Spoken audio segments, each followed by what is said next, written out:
Hello, hello, hello, and welcome to a special co-stream between among many different amazing shows. I'm Katie Halper from The Katie Halper Show, and I'm joined by... Crystal Ball of Breaking Points and Crystal Kyle and Friends. Kyle Kalinske of Crystal Kyle and Friends and Secular Talk on YouTube, The Kyle Kalinske Show. Marianne Williamson. And the one and only. Needs no introduction. The inimitable. Only one of us on this panel ran for president. That's right. That's true. Remember that. And we are back. We had a stream last week. People may remember we were with Brianna Joy Gray, who of course would join if she could, but she's traveling for the holidays. But we felt like the last panel was lacking a little bit of white male energy. Yeah, so we wanted Kyle to agreed to diversify it for us. Yes. Excuse me, I'm an Italian, and me and the Cuomos are POCs. Right. So I just like to let that be known for the record. Okay. And any sexual harassment is automatically excused because of the blanket Italian. And I'm going to write a book. And as well as killing seniors, which apparently is also an Italian trait. Italian trait. Some of my best friends are Italian. I said this earlier today on another show I did, so I'm going to be canceled by my Italian brethren and sisters. But we had a great stream. It was for Stephen Donziger. It was to free Stephen Donziger, and it was so good that, lo and behold, the morning after our stream, we streamed on Wednesday evening. Thursday morning, what happened? Stephen Donziger is allowed to serve the rest of his sentence under home arrest, wearing an ankle monitor. Justice is not close to being done. He should not be serving any sentence. The people of Ecuador have not received a cent for Chevron, which was ordered to pay them $9.5 billion for poisoning their water, increasing their rates of cancer and birth defects. But it was a great moment. Whether or not it was directly because of our stream? I have an update on that, Katie. Oh. Because Kyle and I interviewed Stephen today. Drops for tomorrow. Shameless plug, Crystal Right. Kyle and Friends podcast. Substack, no big deal. And we asked him what happened, as you guys, I know you guys have talked to him about this too. And after a long explanation of the Bureau of Prisons and this process was whatever, at the end he said, you know what? I think it was you guys. Let's just go with it was the stream. We're giving you credit. Yes. So there you go. We have the official word from Stephen Donziger. It was our live stream and all of you guys watching and your comments and your support that brought him home. Long way from justice, but way better than being in federal prison. But And closer. by the way, he's in good spirits, too. Yeah. He seems... Well, obviously he has a lot to be happy about, and we're all very happy for Stephen Donziger that he is, at the very least, allowed to fulfill the rest of his term at home. But we are here tonight to talk about someone who is in bigger trouble, even than Stephen Donziger. That's right. And that, of course, is Julian Assange. We're here to amplify the conversation, the buzz, the energy that we do feel is building around the country. Something very terrible is happening here, and we, the people of the United States and people around the world, need to make a stand. We've put together a great list of people here tonight who are going to be explaining to you all the different facets of the case. Extremely important given the fact that the officialdom, the forces of the establishment that want to prosecute him, that have convinced the British High Court to extradite him back to the United States, are throwing at the American people an ubiquitous wave of misinformation. That's right. You are going to hear the truth tonight. You're going to hear a lot about what is really happening, and this is what we want you to understand. This is not just about Julian Assange. This is about each and every one of us. This is about the Constitution of the United States. A lot of people will be talking tonight about freedom of the press.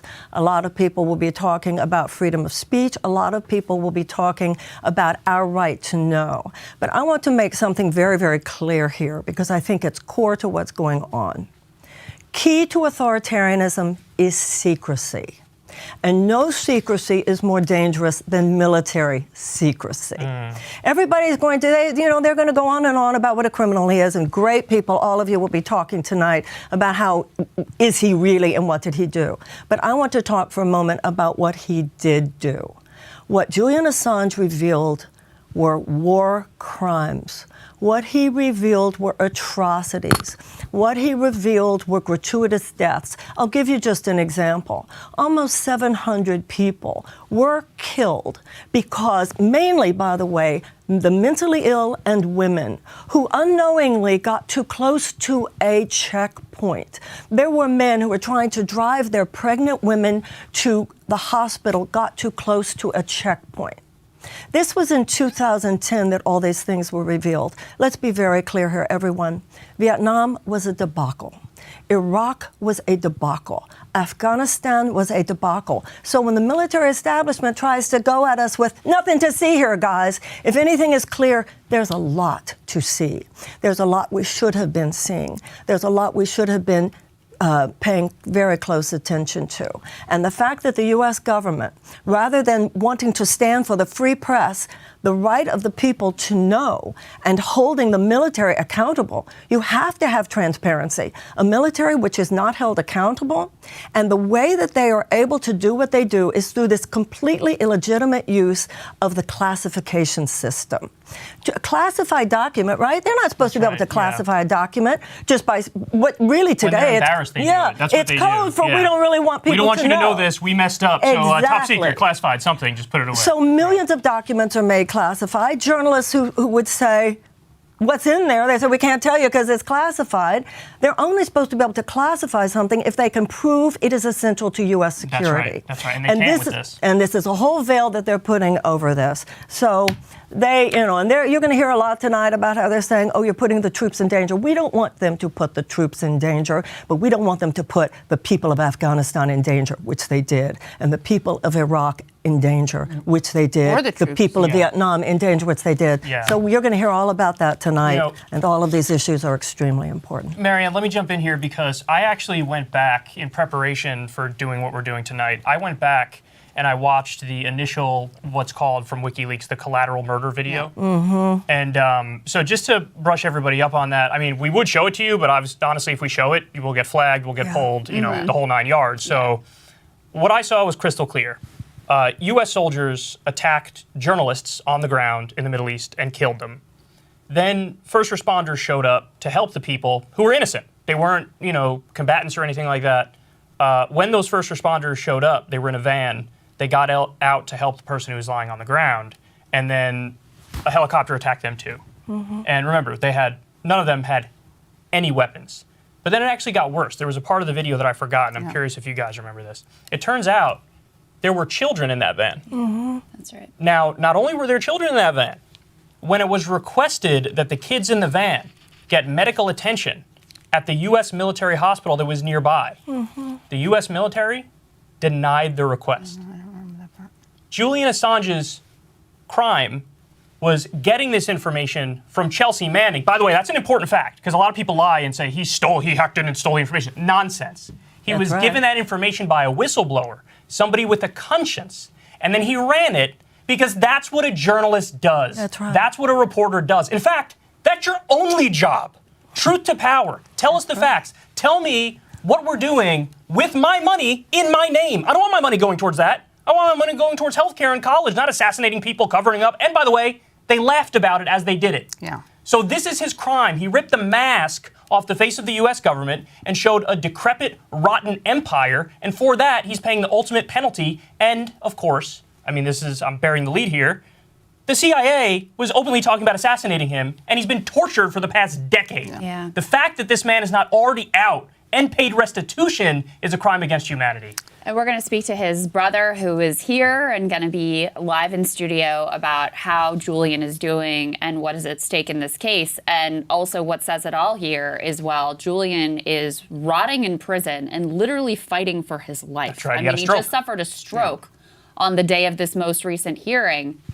Those individuals who murdered citizens, they never faced any accountability. Not a day behind bars. The people who covered it up. Right. The Pentagon brass that covered it up, that wanted to hide all of this, that created the structures that caused so many of these war crimes and atrocities, and also the massive death and injuries that our servicemen and women have suffered, they have never faced a day of accountability. We just had another example of this in Afghanistan, where they were caught by the New York Times dead to rights with a drone strike that murdered almost an entire family. And the New York Times went back and piece by piece, and if it wasn't for them doing that on-the-ground reporting to find out what happened in this drone strike, we never would have known. But even though they did expose that it was a family that was murdered, still zero accountability. The ones they punish are the Stephen Donzigers of the world, and especially the Julian Assanges of the world. Just this week, the Pentagon decided to hold no one accountable for that drone attack that you mentioned that the New York Times revealed was a drone attack. And I just want to read very quickly from the New York Times. They quote someone named Stephen Kwan, who's the founder and president of Nutrition and Education International, the California-based aid organization that employed Zamari Ahmadi, who was killed, the driver of a white Toyota sedan that was struck by the American drone. And he said, this decision is shocking. How can our military wrongly take the lives of 10 precious Afghan people and hold no one accountable in any way? And this is exactly the kinds of abuses that Julian Assange exposed, and this is exactly why they have to literally lock someone up, because as we see, when confronted, first they try to cover it up, first they try to lie about it, then they refuse to take any accountability, and it's stunning. And it's so sordid because, as you were saying, Crystal, the only people who are punished for these egregious acts, whether it's the CIA torturing people, whether it's what happened in Collateral murder, are the whistleblowers. That's right. No one who has blood on their hands has anything happen to them. So who's in jail over the CIA torture program? John Kiriakou, because he exposed it, because he refused to engage in the CIA torture program and was a whistleblower. Who's in trouble over Collateral murder and all the things that Assange revealed and Chelsea Manning revealed? It's none of the people who pulled the trigger, gave the orders. It's only the people who actually reveal the truth. And another thing about this case that makes it so sordid, sorry, I'm going to use that word a lot because this whole story is just so incredibly sordid and Kafkaesque, is that the Justice Department should be dropping this case. They should be embarrassed by it. Because not only do we know that the CIA discussed killing and kidnapping Assange. Right, not only do we know that they spied on him, that they looked through his children's diapers to try to do tests on their stool to try to figure out who the parents were. We know that because a security guard actually told Stella Moris, who we're talking to today, his partner, don't come visit him anymore with the kids because we were told to go through the garbage and look at your kids' diapers, at the kids' diapers. And not only that, the star witness in the alleged hacking case against Assange is someone named Ziggy Thordarson, who's an Icelandic man who is not only a convicted sex offender and embezzler who's been diagnosed as a sociopath. That in itself is insane. That's your star witness, United States. Really, that's who you're going to build a case around. He admitted that he lied, and so where is your sense of justice, Joe Biden, Merrick Garland? That is not something you want to be hitching your campaign, your presidency to. You should be running away from it. You should be apologizing, paying reparations. And all we're asking for, and all Julian and his family are asking for, is for the Biden administration to go back to the Obama administration policy. That's right. Yeah. The Obama administration, they hated Julian Assange. They spied on Julian Assange, and they wanted to criminalize him and lock him up for life. There's no doubt about that. But they looked at the law, and they said, famously, I don't know how we criminalize Julian Assange without also criminalizing the New York Times and every other publisher that's out there. All we want, and they were right about that. They were 100% right about that, which is why the stakes are so much bigger than just this one man, even though just the injustices against him would be enough. But truly, if you prosecute Julian Assange, you open Pandora's box to criminalizing journalism. And I know there will be a lot said tonight about the hypocrisy of people on both sides of the political spectrum who like him when he's good for their team and they don't like him when he's not good for their team. This is a litmus test. This is a principle. And one of the things that we wanted to do tonight is highlight a few bipartisan voices, because this is not a partisan issue. And Marianne, you're the one who said this to me. This is an American issue. It deserves an American response. And everyone who has lifted their voices in support of democracy, against authoritarianism, in support of the First Amendment and free speech, this is your issue. Yes. I think that's a psychological issue. I think it's difficult for a lot of Americans to have to face the fact how often we're not the good guys. We were not the good guys in these wars. You know, you were talking, Katie, about this one drone strike and these 10 people who died. What do you think's been going on here for the last 20 years in Afghanistan? And once again, the fact that Julian Assange told us things in 2010, which if we had listened, and one of the reasons we didn't listen was because we didn't have the information, because of so many journalists, particularly mainstream journalists, who act as little more than stenographers. They get their information about what's going on at war by going to a Pentagon briefing. Yeah, and they totally. write down whatever the Pentagon spokesman says. Literally. Right. And we keep doing this. And they're still we keep doing this. regurgitating And the then- 2010 talking points against and Assange. every time one of these debacles occur, whether it's Vietnam or Iraq or Afghanistan, their response is, oops. We probably shouldn't have done that. Well, we, the American people, need to take a stand right now because they're not going to. Right. Well, we have so much more to talk to you guys about. We're so excited. We're going to show an interview that I did with Nils Melzer, who couldn't join us because he is in Europe, but he really wanted to take part, so he was kind enough to talk to me before this. And Nils Melzer is an amazing person. He is the UN Special Rapporteur on Torture, and he's also the author of the book, The Trial of Julian Assange. So check out what he has to say.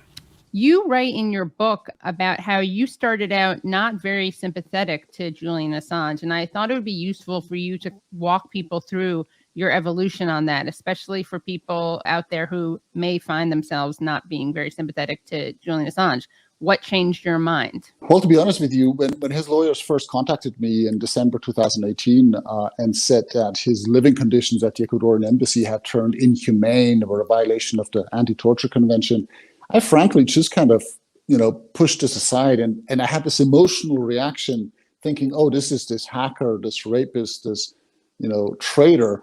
And I basically ignored the case. I remember distinctly that I had this emotional reaction, kind of negative prejudice against Assange. And so his lawyers came back about 3 months later, just before he was expelled from the embassy, and then they transmitted some evidence, some medical opinions to me and some other quite impressive evidence. And only when I actually looked at those facts, I started realizing that this doesn't add up with this whole public narrative that had been spread about him in the media for about 10 years. And I also realized that my negative emotions towards Assange, really, I didn't know where I had them from. I had never really dealt with his case before, but I was convinced that I knew everything about him. I was emotionally convinced. And that's what's so striking, because I realized that if I, as a human rights expert, I've been investigating human rights violations for 20 years. I've worked in war areas. I mean, I know some of the most terrible things people can do. And still, I basically was convinced that this narrative was true without actually knowing the facts behind the case. So as soon as I actually started looking into the case, scratching the surface and looking at the evidence, I started seeing that actually nothing of this added up. And this intrigued me. And I thought, I have to go and personally investigate this case because something's not right here. And so I went to see him once he was arrested in the British prison in Belmarsh, together with a medical team, specialists who were specialized in examining torture victims. And I started really digging into this case. And the deeper I got into this, the more dirt came out. But it was not on the side of Assange and WikiLeaks, it was on the side of the government. I myself have a government background. I used to be a security policy advisor of the Swiss government. I used to be a legal advisor of the International Committee on the Red Cross in war areas. And I have a very conservative kind of international law background. And I couldn't believe how much corruption I encountered in this case. So what I want to say to people looking at this out here, if you think Assange is a traitor, he's a rapist, he's a narcissist, he's a hacker, I don't blame you, because you have been deceived. And if you think you've not been deceived, that's normal, because otherwise it wouldn't be deception, right? As soon as the deceived think they're being deceived, it's no longer deception. That's how it works. But I would encourage you to really look at those facts. Can you talk about what major myths you think need to be debunked and what you found out that changed your mind? I think a good starting point is asking ourselves, what is he actually being accused of? Being a rapist? Well, the Swedes themselves have dropped all allegations without, charging him, not because there was a time limit, a statute of limitations, or because he was not available for their legal system. They dropped it when he was in British prison and available to them because they didn't have enough evidence to even press charges against him. So the rapist story we can discard. The other thing about being a traitor, well, how can you be a traitor to the US if you're an Australian citizen He didn't publish his documents in the US. He didn't have a duty of non-disclosure towards the US. He wasn't employed by the US. He was an Australian journalist. There's no evidence whatsoever that he ever hacked information. He received information, just as any other journalist would, from whistleblowers. He had no obligations towards the US. And he received information that was of public interest. Let me remind you, it's information that proves war crimes, torture, all kinds of misconduct that's protected by the First Amendment in the US and by press freedom and human rights law. So that's what he's accused of if you look at the indictment, receiving and disclosing national security information that's classified. It's the first journalist in US history who's being indicted under the Espionage Act for simply publishing true information of public interest. So I ask myself, why are states spreading this type of narrative about him? And then, well, if you look at what he's done, then it starts adding up. Because, well, he published evidence for serious crimes by government officials. Now, normally, these government officials should be prosecuted.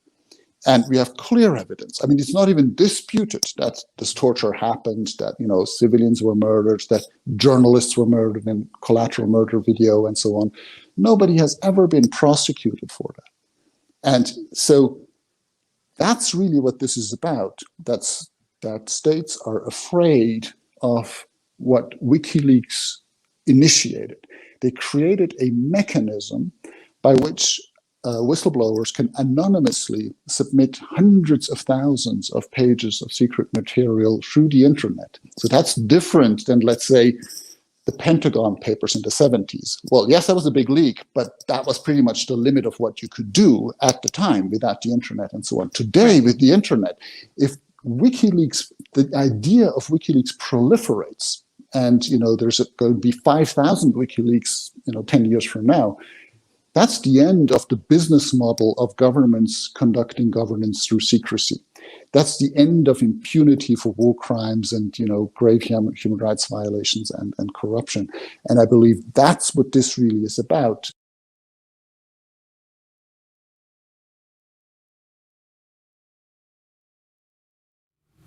That was a phenomenally interesting interview. I actually had never heard Nils tell that story before about how he was on the other side of this issue. And then he started to ask himself questions about, well, where did I get these ideas about? And as he dug into it, totally changed his mind. You might notice this is no longer Kyle Kulinski sitting here. We have swapped him out for Gabriel Shipton. Only one man at a time. Julian's great man at a time. Julian's brother, who we are really, really fortunate to have live with us. Thank you for being here. No, it's good to be here. Thanks for having me. Absolutely. How is your brother? How is he doing? Well, I mean, I think, he's not doing very well at all. During the appeal hearing in October, he had a mini stroke at that time. So when we were seeing him, I tuned in to it via video link from Australia, and we saw images of him in a room at Belmarsh Prison for where he joins the court by video link, and he didn't look in a good way, and at that time, I didn't exactly know what was going on, but afterwards I found out that he was suffering, from a mini stroke at that time. So the pressure on him, over these years has just been building and building and building. And to me, it is a slow motion murder before our eyes. We're seeing him be killed by this, constant pressure, this extradition that's been held over his head, for years now. Yeah. This will be his third Christmas in Belmarsh Prison, where he's only been held there at the behest of the US DOJ. He's not convicted. He's not serving a sentence. He's just awaiting these extradition proceedings to finish. So I think, we live in fear that, he won't survive this, just like when's it today, last month, it's a mini stroke. Like what is next? What news are we going to hear next? About our family member. What is the most powerful thing that an individual can do to help you at this point? Well, I've been, I think there's great support around the world, for Julian. There's parliamentarians, parliamentary groups or groups of lawmakers in Germany, cross-party bipartisan groups in the UK, in Australia. There's a group of 28 lawmakers, Spain, Italy, Austria. All these sort of lawmakers are getting together to, because they are concerned about what this prosecution means to journalists and press freedoms in their country. All over the world. Yeah, that's right. And so I think now's an opportunity for lawmakers in the USA to join with those lawmakers overseas and, protect press freedom here. So I think individuals can, contact their representatives. There's a little plug here, everyone. You can call 202-224-3121. That's the Congressional Switchboard, 202-224-3121. President Biden could drop this at any time. We don't want to just stop the extradition. They should stop the prosecution. This should go away. And so you can call your congressperson and say that that's what you want, and you want them to put pressure on President Biden. Yeah, that's right. And I think that there is really momentum building around the world. Just this week, the Australian Deputy Prime Minister, the second person in charge, basically, in Australia, called for Julian not to be extradited. That's big. Yeah, so there is, this sort of international unity of lawmakers, from the right and the left. It's a bipartisan issue that are calling for this, to be dropped in the name of press freedom. So I think that there is an opportunity now for US lawmakers to join up. And Every authoritarian regime in the world now can say, well, look what the United States says. Well, and they do use that. That's right. And there is this rising tide of authoritarianism. Yeah. The president, I'm sorry, please go. Well, the president talking about how much he cares about supporting democracy around the world. This is core to democratic freedom, the right to know, free press, right to speak. Another? Oh, sorry. Yeah, just last week, a couple of days ago, there's a Chinese Foreign Affairs spokesperson, and he's come out and said, who are the US to lecture us on press freedom when, they've got a publisher in jail in the UK. So, increasingly this issue is being used by, these regimes around the world to hold up against the State Department when they're talking about press freedom. So it's going to be confront the State Department over and over again all around the world when they're, I guess we all saw the Democracy Summit where what a joke. Where they were talking about press freedoms there, and this is a way. Same day. Yeah. Same day, right? I think so. It was human rights. I think it was the day. Human Rights Day and the day that they announced the extradition. Yeah, right. But it's a really easy way for the administration to send a message around the world.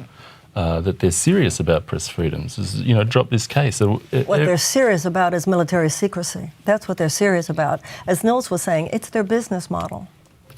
Also, I think that, in terms of the hypocrisy of the United States and politicians and the liberal media and people like Joe Biden, they rightly were up in arms about Trump's assault on a free press on the Fourth Estate. Now, if you only care about that when Trump is doing it, but you don't care about that when Biden's doing that, you have no principles. You're just cheapening all these traditions that you claim to care about.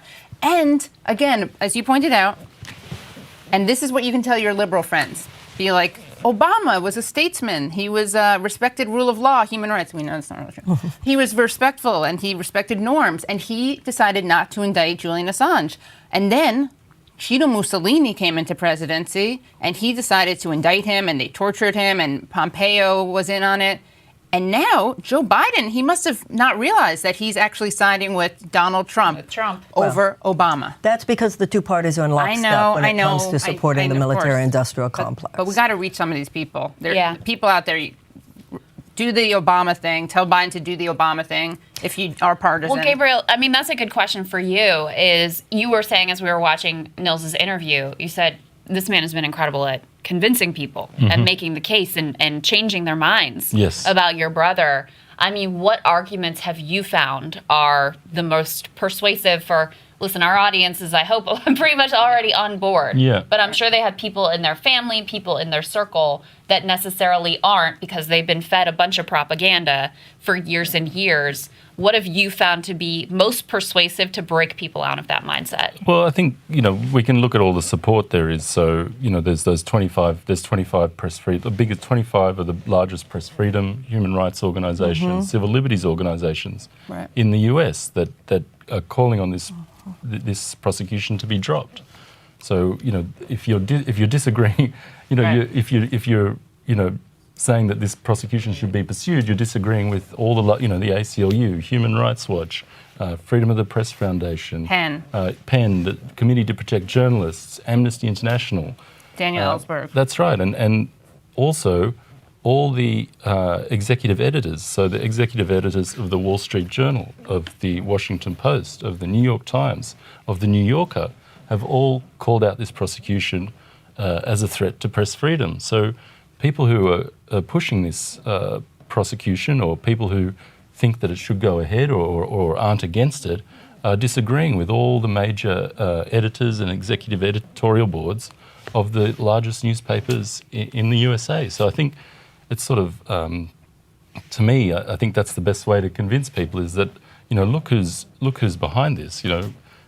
It's people from the left and right. It's, Tucker Carlson, as well as Joe Rogan, as well as Amy Goodman. Everybody sees this case for what it is, and I think it becomes stark to people. Then they're like, well, why are those people supporting, and I'm still in this position? That's the thing. The issue here is not how so many people are supporting Julian.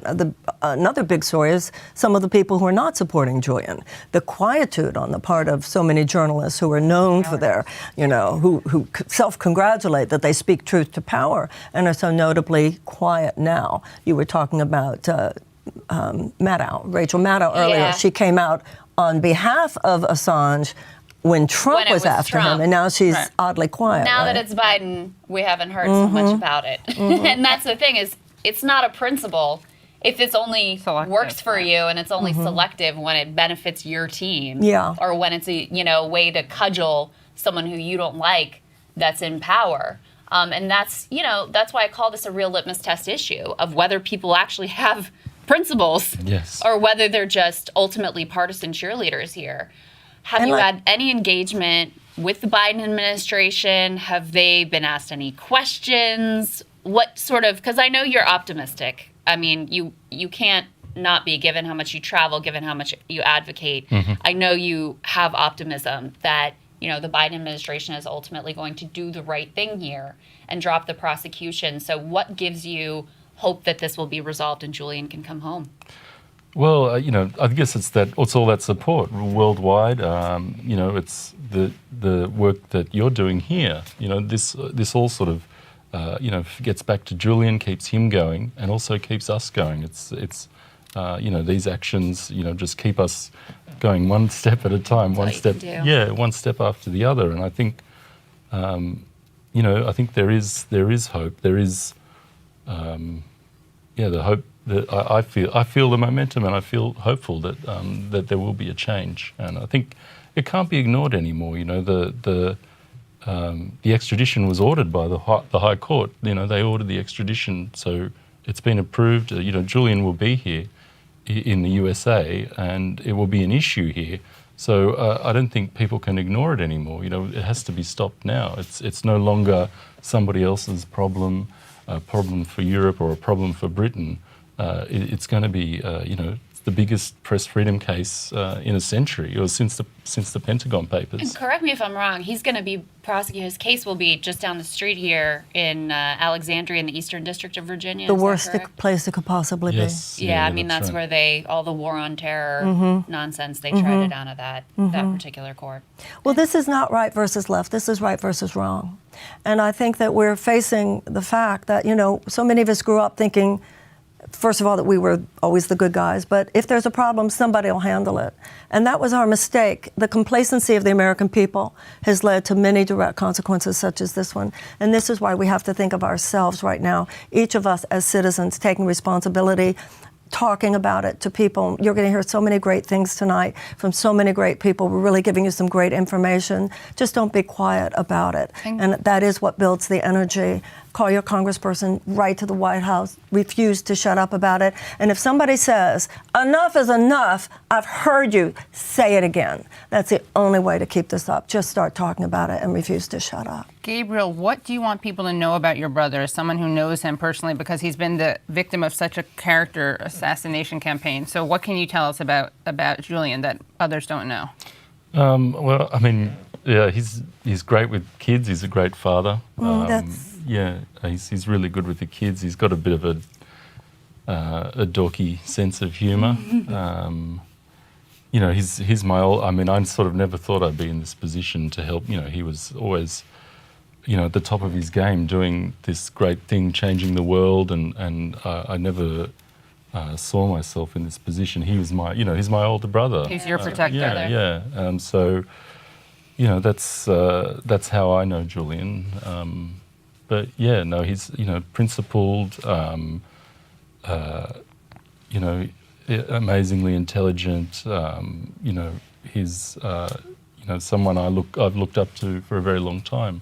Yeah. Fierce, principled, courageous, you know, all the things that a lot of the pretenders here in DC and in the media pretend to be. A large part of the propaganda has been creating this picture of him, oh, well, he's not really such a great guy, you know. Right. Yeah. Well, and you even still hear that of like, well, you may not really like it, but we should still support him even among some of the support, which is fine. Right. As long as you're supporting him, that's good. Yeah, but it's more important to have the real does picture. have an it effect on dilutes, people. yeah, it does. It does. It undermines the conviction and the passion with which we stand by Assange and Julian Assange, and of course we should. And that's not, it's both neither here nor there what someone's personality is, and it's also based on lies. We hear from people who know him well. Yeah, exactly.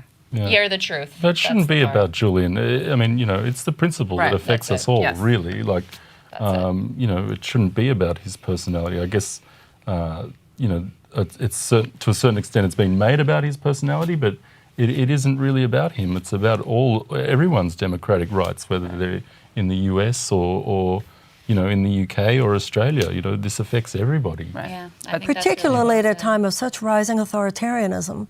This is not a time when the United States should be doing the most authoritarian thing possible, prosecuting a journalist for exposing war crimes on the part of the U.S. military. We, the people, have to step in now. Gabriel, we can't thank you enough. So much. No, thank you. Thank you for Thanks a lot. coming in. Thank you. Thank you so much for informing our audience here. And listen, tell us what we can do. We'll back you up every way we can. Okay, We'll thanks. keep talking to you. It's our Yeah, pleasure. great. And now we are actually going to hear from another member of the Julian Assange family. This is going to be an interview that Marianne did with Stella Moris, who is Julian's partner and also a lawyer. Stella met Julian in 2015 when she was working on his legal team. And in 2017, they became engaged to be married. Now they have 2 children, Gabriel and Max. I talked to her earlier today from London. I know that this must be an absolutely excruciating time for you, and your loyalty and your support of Julian is very admirable and shows a lot of character on your part, as well as obviously the love that you have for him. But you also speak very eloquently about the principles of the case, why it is so wrong that he is being persecuted, why it is such an attack on the free press, and you also give us insights into who Julian is. So tell us where you think things are now. Is there any chance with the appeal that is now being mounted? Is there any chance that he, in fact, will not be extradited? How can we as individuals help you in this case? And what are the things about Julian Assange that you want us all to know? Well, look, the High Court ruling last week basically sets in motion Julian's extradition. It had been earlier been blocked, but it looks like the UK courts are unwilling to block this extradition. That partly comes from the UK's very weak treaty with the United States, which was negotiated after 9/11, which basically fast-tracks extraditions and doesn't really look into them. The US doesn't have to show any evidence in order to extradite a person. They just have to ask for them. And that's what's happening right now. And I think there's been some complacence in the United States where there is a stronger free speech and free press tradition, where there has been perhaps the thought that the UK courts wouldn't go along with it, that the UK courts would not extradite Julian over what is a political offense. He's being accused of publishing true information to the public, and he's being accused under the Espionage Act. It's a complete travesty, and it's what tin pot dictatorships do normally. But there is something that contextualizes everything, which is that the UK is a very close ally to the US. And what happened the other day was that the UK courts basically deferred to the bilateral relationship between the US and the UK. And they said, you're all right, all your arguments are accepted about Julian's health, and that the conditions he'd be placed under if he's placed under solitary confinement will lead to his death. But we're going to take this letter from the United States and we're going to accept it because we have a good relationship with the United States. They basically deferred to the politics, and that's essentially what this is. This is a political case, and that's why I say it's 90% politics, just 10% law, and that is why it can be turned around. That is why the American public has to make it known to the US administration that this cannot go forward. If Julian is extradited to the United States, it is a frontal attack on the US Constitution, on the First Amendment, and you have an extremely conservative National Security Court in Virginia who is going to determine this case. There is no public interest defense. Julian will be convicted under the Espionage Act for publishing true information, and there will be no First Amendment to speak of, and it will go to the Supreme Court with the new composition of the Supreme Court, and the US, the future of press freedom in the United States and of freedom of speech in the United States is at stake with this case. So Julian cannot be extradited, and this has to stop. Has to stop now, and it has to be through the Biden administration dropping this case.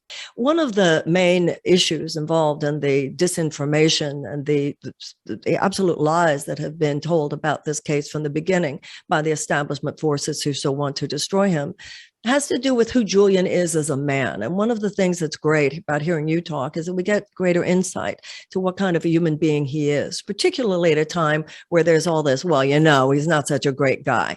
What is it you want us to know about Julian Assange, the man? Well, Julian is the most principled man I know. He is the most genuine person I know. He is unlike any other man I have ever met. He is the most amazing man I have ever met.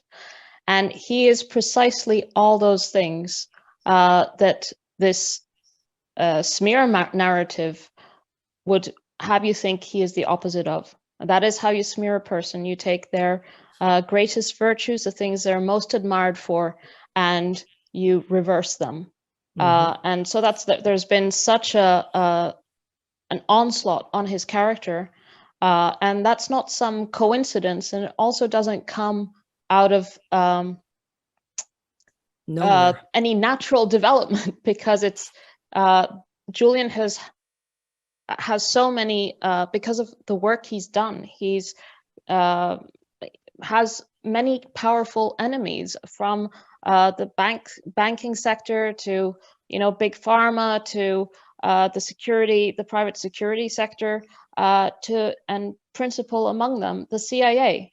And the problem here is that Julian didn't just publish war crimes committed by the US military in Iraq and Afghanistan, and evidence of torture and rendition and torture in Guantanamo Bay and so on. WikiLeaks also published the biggest leak in CIA history, and it published it under the Trump administration. And it was under the Trump administration, Mike Pompeo, who then made it a priority to take down WikiLeaks and to imprison Julian. And the CIA's resources were directed at doing precisely that.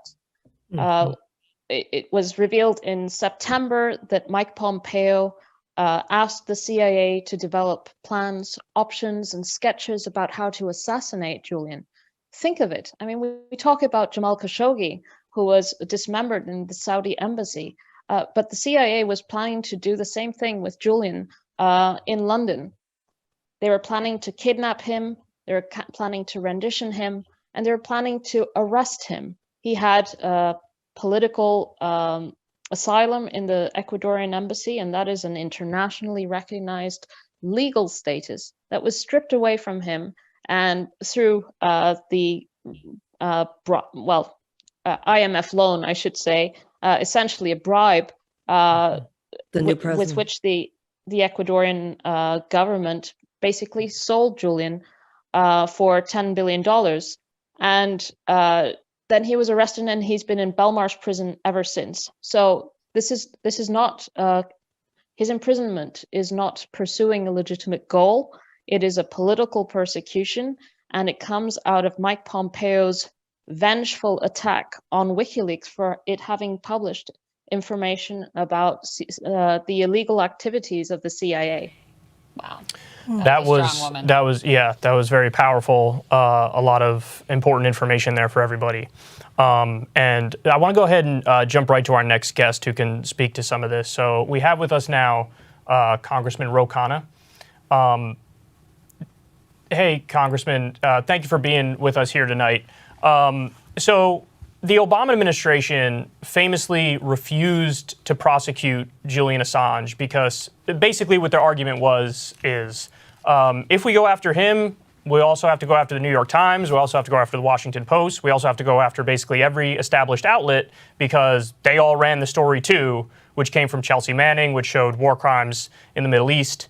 So talk to me about the destructive impact that a case like this would have on the First Amendment. Kyle, I appreciate you raising this because standing up for not prosecuting Assange is not a left position. It's actually a mainstream position for anyone who cares about the Constitution or the First Amendment.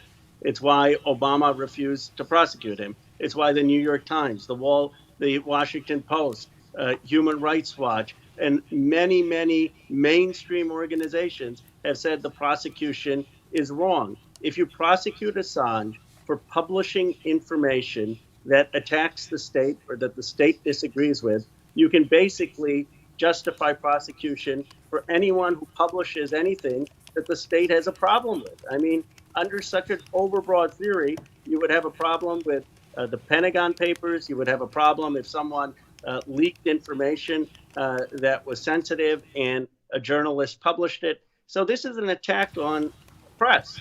Now, unlike other speakers, I've had problems, I mean, just candidly, with things Assange has done. I've spoken about that. I don't like that he didn't redact personal information on some of the publications. I don't like some of the timing. I don't think it's irrelevant what you think of Assange's actions. What's relevant, in my view, is what you think of the First Amendment. Congressman, let me ask you this, because you've obviously been in the trenches trying to influence the Biden administration on different issues, whether with its regard to Yemen or the Build Back Better bill. What do you think works best? Because, listen, this is all in their hands. They could end this prosecution tomorrow and Julian could go home to his family, and this attack on the First Amendment, this particular attack on the First Amendment, would be over. So what's sort of your advice for what strategy should be pursued here that's going to put the most pressure on the Biden administration to do the right thing? I think we have to reframe this, in my view, from a defense of Assange to a defense of the First Amendment. You know, in New York Times versus Sullivan, we don't defend the person who made the speech as moral speech. We defend the principle. In many cases of the First Amendment, that you may disagree fundamentally with the speaker, and you don't have to agree with the speaker's actions, but you should agree on the Constitution. And I think the Biden administration doesn't realize how many journalists, beyond just the people who've critiqued Yemen and other things, are horrified by what this means for the First Amendment. Well, for those journalists as well as some other congressmen and senators, it would be nice if they were to speak up. And that's my question to you. Thank you for being here. Thank you for all the stances that you've taken for civil liberties, et cetera. I think that the oath of office that every congressman and senator takes does have to do with protecting the Constitution. And as you have said here yourself, this is core. Free speech, free press is core to the Constitution. So my question to you is, why are you the only congressman that we could get on this panel here with us tonight? What's your personal opinion of why your colleagues are being so cowardly on this issue? Well, I had to overrule some of the folks on my team who didn't want me to come on. But I think that, Thank you. I think the reason is they fear that you have some clip, and then the clip says that you're affiliated with something that is going to compromise American security. And I believe we just need to lead with strength. What will compromise America's security, what will compromise our values if we start tearing down the First Amendment in this country. What makes us, to the extent that you believe we're an extraordinary nation, what makes us different from China, what makes us different from other dictatorships is that we have a press that can criticize us. Let me just give a moment. When people used to complain that Senator Sanders got unfair treatment in the press, and I believe he did, I used to say, look, when you're running for the most important position in the world, the press is supposed to be critical. The press is supposed to question members of Congress. I've had bad articles written about me, and that's what it's supposed to.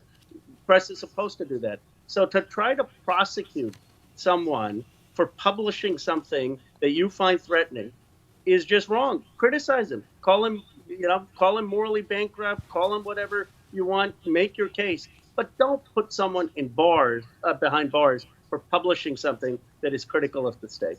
Well, let's be very clear here. These are war crimes that he reported. These are atrocities. These were murders. These were the worst kinds of transgressions against human rights.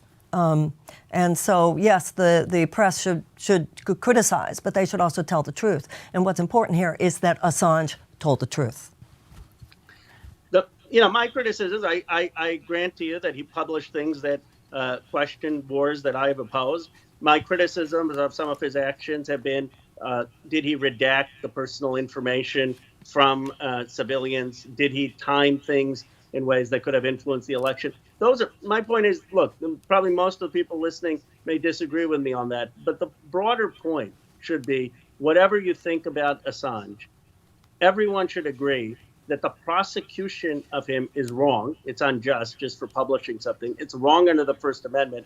And every journalist should be afraid that if they get information that is problematic for the state and they publish it, that the state may come after them. And that is chilling in this country when you've had a president call the press the enemy of the state. Yeah, and I'm sorry, Katie, go ahead. Oh, can you just talk about this as a former law professor and why you think this is dangerous on legal grounds, what they're doing to Assange and to the First Amendment? My view is that, look, if you actually go in and hack classified information or you commit a conspiracy to get classified information, you should be prosecuted. Anyone, whether you're a member of Congress, journalist, you actually are breaking and entering, you should be prosecuted. But if you have a rule in this country that any journalist who gets source information, even if they had nothing to do with how that source information was obtained, that anyone who publishes that source information is going to be prosecuted, you literally would have a muzzling effect on some of the greatest journalism, going from the Pentagon Papers to journalism that has questioned people in power, because you were basically telling journalists that you cannot get sourced information, that you have to figure out whether that sourced information was obtained legally or not legally. And that can't be the responsibility of someone printing it. So it is so clearly overbroad, the prosecution, in my view. It so clearly would suppress critical journalism of the state, which is why you have, not just Kyle Kulinski, Crystal Ball, and Miriam Wilson and Katie Halper against it. You have the New York Times against it. You have the Washington Post against it. And Justin Amash and libertarians and conservatives. Yeah. That's right. And let me just say, Congressman, I find it fascinating because in the discourse you have, people love to talk about free speech and a free press in context of like woke college kids with pink hair. Yeah. But then when we have like the actual That's right. the issue in question, all of a sudden it doesn't seem like it gets nearly as much legs as it would. Or when it has to do with like a mean tweet from Trump at Jim McCoskey. Exactly. Right. Oh my God. I'm not condoning, but this is a much This is greater the actual threat. issue in question. Yeah. So anyway, Congressman Ro Khanna, thank you so much for joining us. Much. Really appreciate it. Thank There's you. something Really to be grateful. said about the fact that you're in Trailblazer. Congress and you're actually willing to come on. I'll give credit to Ilhan Omar, who also tweeted support for Assange, and there's some others. But thank you so much for having the courage to show up here and make your position Which is known. something that you do routinely, even when you don't agree with us. Yes. Which I just want to say, even when we're Yes. hard on you, we really do appreciate it. And you I can appreciate tell us it. how we can help you peer pressure your colleagues. Yes. You know, any That's blackmail right. Let's bully material your you colleagues have, together. let us know, you know, where their We're weaknesses We're are. watching. Yeah. They can call us Take right care. now. We'll have them in right now. Thank you, Congressman. Bye, Thank Garrison. you. Thank you. I actually want to bring in a guest who might have something to say about the idea of the redactions and some of the questions that Congressman Khanna raised. Man who scarcely needs an introduction. That's right. Pulitzer Prize winning journalist Glenn Greenwald, who of course is not only a journalist but an incredible advocate for press freedom, someone who's been very principled on the issue of Julian Assange, whether it was under Obama or under Trump or now under Joe Biden. What is Great this to guy? I've never heard of him before. Glenn He's who? an up-and-comer. You might be hearing more about him in the future. Great to see you, Glenn. Hi, Glenn. Hey, great to be with you guys. Congratulations and thank you so much for doing this event, which is an incredibly important means of drawing attention to this travesty, which deserves a lot more of it, and an attempt to take this anger and convert it into activism. I'm really grateful that you've decided to do that. Well, and people should know you helped with the planning and brainstorming, That's which also very grateful for. Part of what I wanted to talk to you about anyway was debunking some of the mythology around Assange. And one of the pushbacks, which Congressman Khanna actually raised in our interview with him, is this idea that he, with his revelations during the Bush era, that he put servicemen and women and potentially also civilians in Afghanistan and Iraq at risk. What is your response to that criticism? What is the veracity of that criticism? And also that he helped Trump. That's something else he suggested. Well, that's separate with the wiki. Yeah, that was let's later. put that Yeah, separately. put that second. Okay. Go ahead, But this Glenn. Go off. Let me know when you guys have worked out your quibbling, question. and I'll go ahead and answer.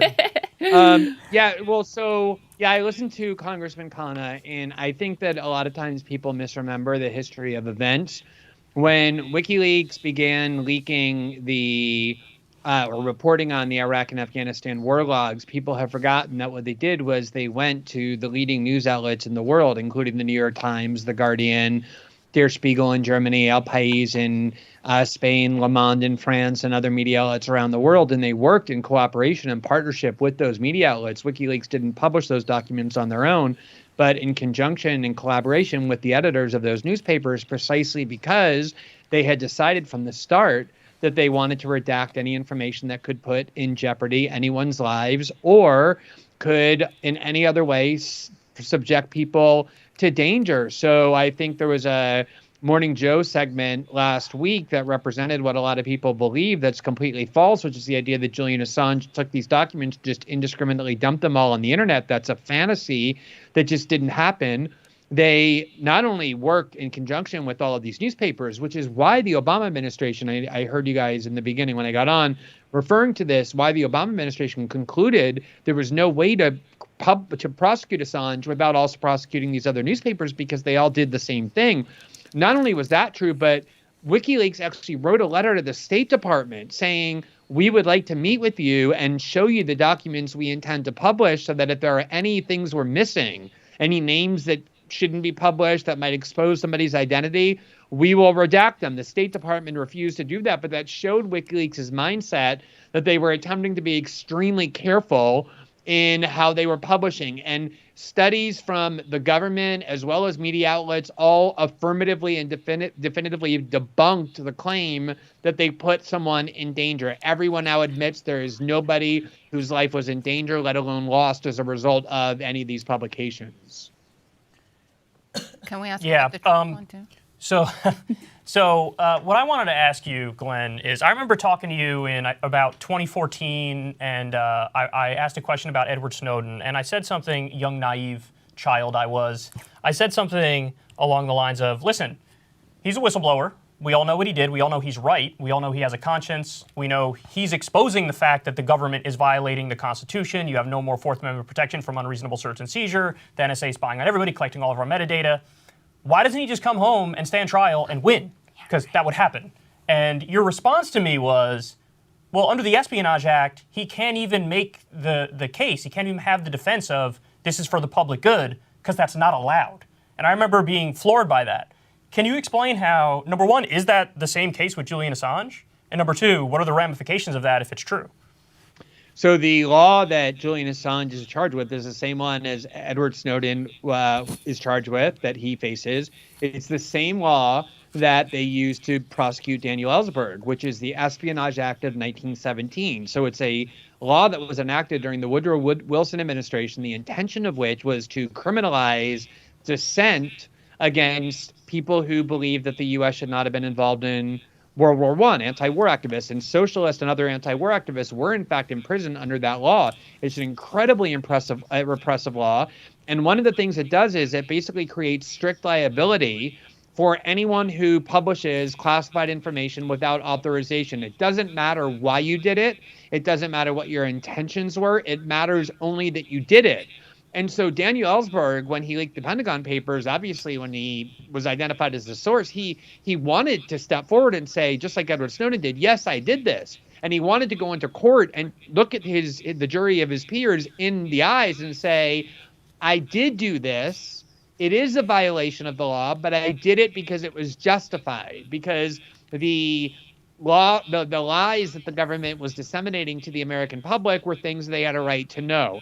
Soon as he tried to introduce that defense, the judge overruled the questioning, ruled that under the Espionage Act, there is no defense of justification. It's a strict liability crime, which means you can't even get those words out of your mouth to the jury, which is why when Democrats were saying, well, if Edward Snowden thinks that what he did was justified, why doesn't he man up, as John Kerry said, and come home and tell the jury of his peers that what he did was justified? It was a complete lie. They knew that you can't make that defense, nor can Julian Assange. He can't come to the United States and say, yes, I revealed these documents because I wanted the world to see that they were purposely slaughtering people who were coming to rescue the civilians we had just wounded, because that is not allowed. Under the law, what he did is a crime, and that's why his conviction is virtually guaranteed. I also wanted to ask you about the other thing that we hear, the other complaint that we hear, and we heard from Representative Khanna too, a reference to the timing of the release with the election in reference to the 2016 election. Then I also want to know if you think Joe Biden's own history, being locked up in South Africa, visiting Nelson Mandela, would make him more sympathetic towards Julian Assange.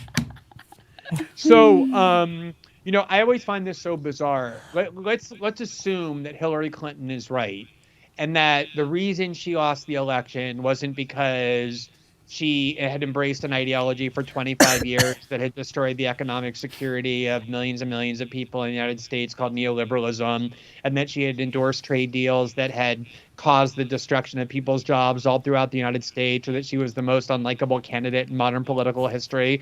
Let's pretend instead the reason she lost the election is her argument that because of what Jim Comey did and because of WikiLeaks' publications.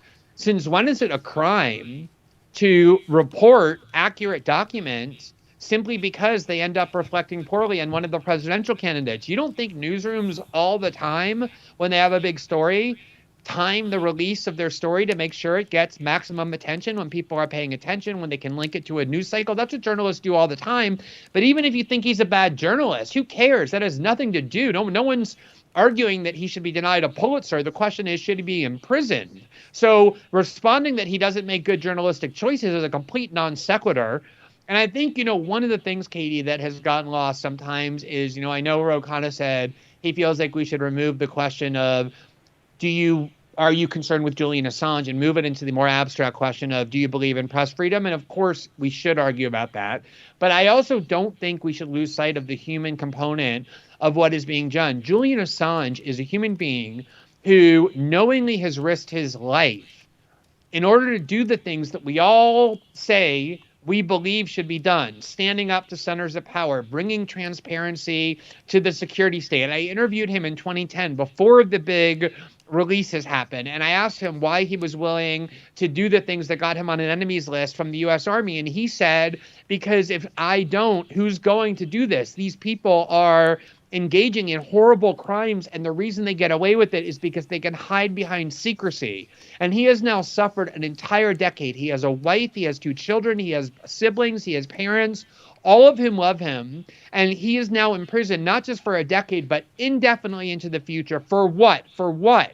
For doing the things that we all encourage other people to do, which is to do reporting that shows what people in power are doing. And I don't think we should lose sight of what a hideous travesty it is that his life is being destroyed. His physical and mental health are being crushed by the very people whose crimes he exposed. And Glenn, to your point on the 2016 thing, like, the information was factually accurate.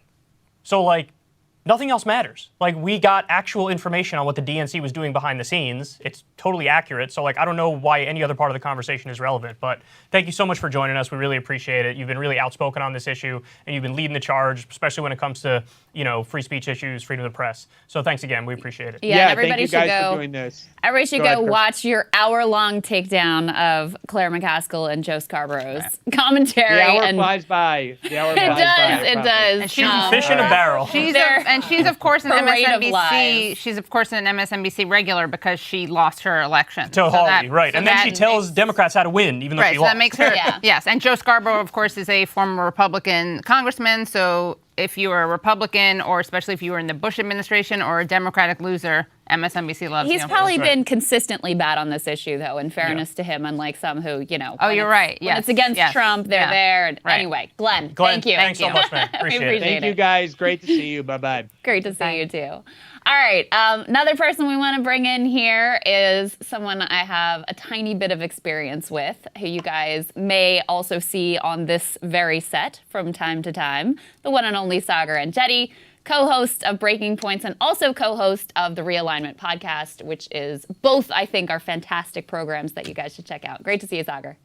Good to see you guys. It's a nice desk. You got to introduce him to the guy who introduced it. How do you like the decorations we got going, Saagar? It's beautiful. We just You know, did we this. should. That's You should introduce me to the guy who had the idea. So, Saagar, part of what I wanted to ask you about is, even though you aren't really part of the pro-Trump MAGA right anymore, you still have very much your finger on the pulse of the movement over there. And so talk to me about, like, the sort of overall sentiment towards Assange on the right and how it's shifted and changed over time. Yeah, it's really weird and interesting. So it went all the way from George W. Bush, John McCain, neocon, to a slow embrace throughout Russiagate of the idea that the deep state was trying to destroy Trump. And once that became kind of embedded within the minds of some people within the right, a lot of libertarian concerns which had been pushed out in the past around the surveillance state and more kind of came to the fore. And it was like there that I saw the kernel around Snowden and Assange completely change. It was like 2018, around 2019, that I saw people like Tucker Carlson, a lot of more online figures, but I think are really like forward in terms of where people in the administration and them were thinking, began to change how they were thinking. But it's, of course, it's a huge battle because at the same time, I mean, Mike Pompeo, former CIA director, is the person who called WikiLeaks a former, you know, what does he say? It was a domestic or Terrorist, a foreign yeah. intelligence agency, Foreign something along intelligence. that line, Yeah. which is exactly the pretext through which the Justice Department gave the indictment in 2019. You know, while I was waiting, I was listening to you guys with Glenn. I actually pulled up the exact language that they issued in 2019 around this. And they said, quote, "Some say Assange is a journalist and that he should be immune from prosecution. Quote, the department takes seriously the role of journalists in our democracy. It is not and has never been the policy to target them." But then they add, but Assange was no journalist. No responsible actor would be publish the names of individuals he or she knew to be confidential human sources in a war zone, exposing them to the greatest dangers. I mean, that was the same thing that they leveled at Snowden. So there is the big divide, right? There's the old kind of neocon institutional right, which very much had the same policy towards Assange, if not more so, than the Obama administration. But I also would say that a lot of public sentiment, especially amongst the MAGA base, is almost certainly on the side of Assange. So really it was up to Trump on whether he was going to pardon him or not, and then he obviously didn't do that. Yeah, so let me ask you about that then, because there did feel like towards the end of his administration, when he was trying to go guns blazing because he was pissed that he lost, there was like just a little bit of hope where people were like, maybe just to put his middle finger up to all the people in the intelligence agencies who don't like him, maybe he will just sort of pardon Assange. And ultimately, Trump did what he normally does, which is cucks himself to the deep state. So like, what do you think the dynamic is there? Why did he repeatedly cuck himself? Even on Afghanistan, like he would always talk about like, we're going to get out, we're going to get out, we're going to get out. But then like a general would come in the Oval Office and be like, no, we're not. And he's like, you're right. No, we're not. So Trump is what do you make of that? Trump is extraordinarily susceptible to whoever the last person that he just spoke to was. And here's the thing. The people who are, this is what people don't understand about the pardon process. There's like 7 steps or whatever, or maybe like 3 in the Trump White House. And for Trump to override the concerns of the institutional people, it would have to be really big. So, for example, Roger Stone, right? That's his buddy. Roger took the hit for him, was willing to go to jail. Paul Manafort, all those people who were convicted in Russiagate. There's a guy named Pat Cipollone. A lot of people may not remember him. He was the White House counsel. He was also a longtime member of FedSoc, hardcore in terms of the institutional right and his connections. He's the guy who would have had to prepare the paperwork for all this. And ultimately, he's the person who won out. It's not just him. There were a lot of people like that who were around Trump. So sometimes, you know, the Tucker monologues would amount to something, but I also don't think that the push was strong enough. So if you remember with Roger Stone and with the others, there was an entire consensus pretty much within all right-wing media and more that they should be pardoned. With Assange, it was really only Tucker. I mean, Tucker, and I think even on Snowden, there was only one. I think it was Rand Paul. Rand Paul might have been the only member of the Senate, and there were a few, you know, Matt Gaetz and others who had said otherwise, but there wasn't enough of a push for Trump to feel like he would be pissing off the right people. And like you said, look, like Trump at the end of the day is a coward. Like he's willing to piss off all the right people as long as he doesn't have to deal with any pushback or consequences within his own coalition. And they, you know, in my opinion, incorrectly convinced him that he was going to face some consequences if he did that. Yeah, yeah. So he was cucked by Pompeo, huh?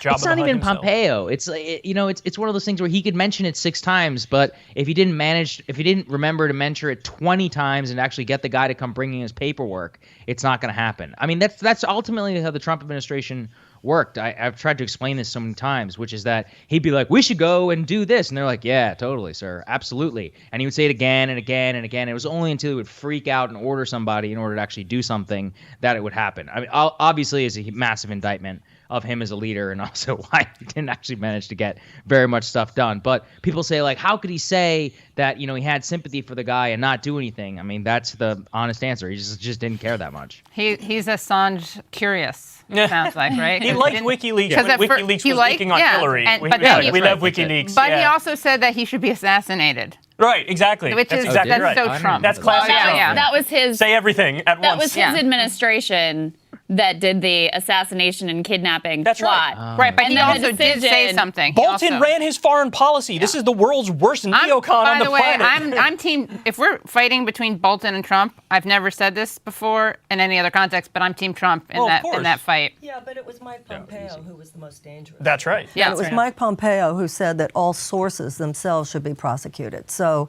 all those journalists who are being so quiet right now, you should. They're on the side hope of Mike and pray Pompeo. that Mike Pompeo is not your next president. He famously said about the CIA, we cheated, we stole, we lied. Yeah. And he was bragging about it. Like, this is our ethos over there. It wasn't a condemnation of the CIA. That's true about so many things that people used to deny, that now they just say, yeah, what of it? It's the unmasking, the great unmasking. It's like I say sometimes that there should be a game like Trump or Chomsky who said it, because they'll say the same thing about empire got a lot or of killers. about we got a lot of killers. You think we're so innocent? But yeah. We're saying like we're not going to do anything with Saudi Arabia with Khashoggi because they just bought a lot of weapons from us. It's like Chomsky would say the same thing, but Chomsky would be condemning it. Right. Trump is just humble bragging about it. I love this game idea. We actually have to do this, Yeah. Chomsky or Trump, and just take Trump's like funniest, most honest moments. Yeah. They've assumed the corporate response of don't complain and don't explain. Yeah. There is no avowed dedication to our principles, to our laws. Well, Saagar, the last thing I wanted to ask you is how big of an issue is this right now on the right? Because among the Democratic base, Now there's a problem of it's Biden who's the bad guy. So, of course, none of them really wants to say anything about it. They've just kind of like memory hold the whole situation and all the democracy and authoritarianism and the free press. Like, that's all now in the past now that Biden's in the White House. But on the right, you have the opposite dynamic. Now on the right, you can say, look, Biden's the bad guy and you guys hate him. So has that increased this sort of energy on the right around this issue and made it more salient for the base? You would think so, Crystal, but then they would have to have a brain and principles. And look, outside of Tucker, I don't see anybody really talking about it. And I think at the end of the day, they're willing to dunk on Biden only whenever it falls into very convenient narratives, as in inflation. That means we shouldn't spend any more money. Gas prices. They don't really have a response. They're just like, the gas price is too high. Anything in terms of the culture war. On Assange, once again, I looked, Crystal, you and I were looking whenever you were planning this. Rand Paul hasn't said a word, right? I mean, that's as close to as a libertarian within the Congress as you're being to be able to get. Outside of people like Marjorie Taylor Greene, Matt Gaetz, like a Paul Gosar, others who are hardcore MAGA as an absolute, totally declared war on the deep state and on the intelligence community, I don't see some of this bubbling up. But also, of course, look, you can't underestimate what it means for Tucker Carlson, the highest rated Fox News primetime host, in order to be talking about this. Trump still obviously watches the show every night. It's possible if he won again that he might do it. And look, I mean, I don't want to speculate too much. Yeah. But I think at the end of the day, look, what happened in the first 4 years, very likely to be exactly what happened in the next one. Yeah. And by the way, the one who did the prosecution. Just out of curiosity, has Marjorie Taylor Greene said something about this? Has she? No, I don't think she has. I'm not sure she has, but I'm saying if somebody were to say. So, okay, I think Matt Gaetz is the only one to actually say it. Right? And actually, Justin Amash, by the way, too. And I just want to let everybody know, he had an invite to this, and he Ghost City. Wow. Like, no, he didn't say anything. Howard. Yeah. But I just want to let everybody know, Saagar, the world's greatest, maybe right-winger, we'll say. There was an invitation for Amash. There was an invitation for Amash. Is that right? We'll love you or hate you, Saagar. Whatever's more politically convenient. Thanks for being our affirmative action invite, by the way. Thank you, guys. I appreciate it. Enjoy the desk. You guys enjoy the desk. We are. I think it was Brianna last time said it made her feel powerful to sit at There's a majesty to the desk. At the big acrylic desk. So, Saagar, thank you. Have a good night. Thanks, man. Thanks, guys. Thanks so much. Yeah, all right, absolutely. And we invited Amash. I also invited Woodward and Bernstein, because why the hell not? Okay. Bob Woodward, call us up right now. No response there Bob either. Woodward, here's the thing. This may not be popular. It's maybe not the wisest thing to do in terms of PR, but I really think we got to swap out. I think if people are so anti-Assange, they're so bloodthirsty, what we should do is just swap out Assange, free Assange, and I'll throw another journalist in jail. Just a straight up swap. Yeah, so my idea is to swap Woodward. Barney. What about Woodward? You know why? I'm a very judicious person. Would be pardoned very quickly. I'm very fair. He has a lot of friends in But this here's town. why. Because he actually does have blood on his hands, right? No one's been able to point to where Assange has cost any lives. That's a really important But point, Woodward, right? Woodward sat on Trump's statements that he downplayed COVID. And that obviously had an effect, right? To the extent that people were taking Trump seriously. I'm sure that there are people who, had they known that he was intentionally downplaying the numbers and the dangers of the virus, would have behaved differently. It would have undermined a lot of his anti-mask rhetoric. That's actually a good point, because I remember tracking, because most of these Trump books don't really move the needle at all. Yeah. That one you actually saw in the polls, a big drop off when it was revealed that Trump had just been, that he knew how dangerous it was. He was like, this thing's terrible. People are dropping like flies. Everyone's going to die. Like, I didn't want to go cause publicly a and be panic. like, this is just like the flu. You'll be okay. Yeah. Take some NyQuil, man He up. explicitly said, this is not the flu. And then at the same time, they saw it's just like the flu. Yeah. So that actually did have And an he impact, sat though. on that I like your until case. his book came out. So that's when he didn't want, that's something that's actionable information. All right, Kyle, make your case for Stuart Varney. Oh, yeah. Well, she said, swap. If you could throw any, so-called journalist in prison, that guy is just such a pompous prick. Like, I get it, bro. You have an accent. Relax. I mean, no, his whole thing is like just giving hand jobs to the stock market all day. All right. Millionaires and stuff. A journalist we do Trying to not keep it PC. want to throw in prison, jail, but I sure Except Barney. is up next. Don't up pass next, go. yeah. You want to? Oh, yeah. So do we have We Chris, do. guys? Yep. Okay. So I want to introduce Chris Hedges now. He's a Pulitzer Prize-winning journalist, best-selling author, and activist, and longtime champion of Julian Assange.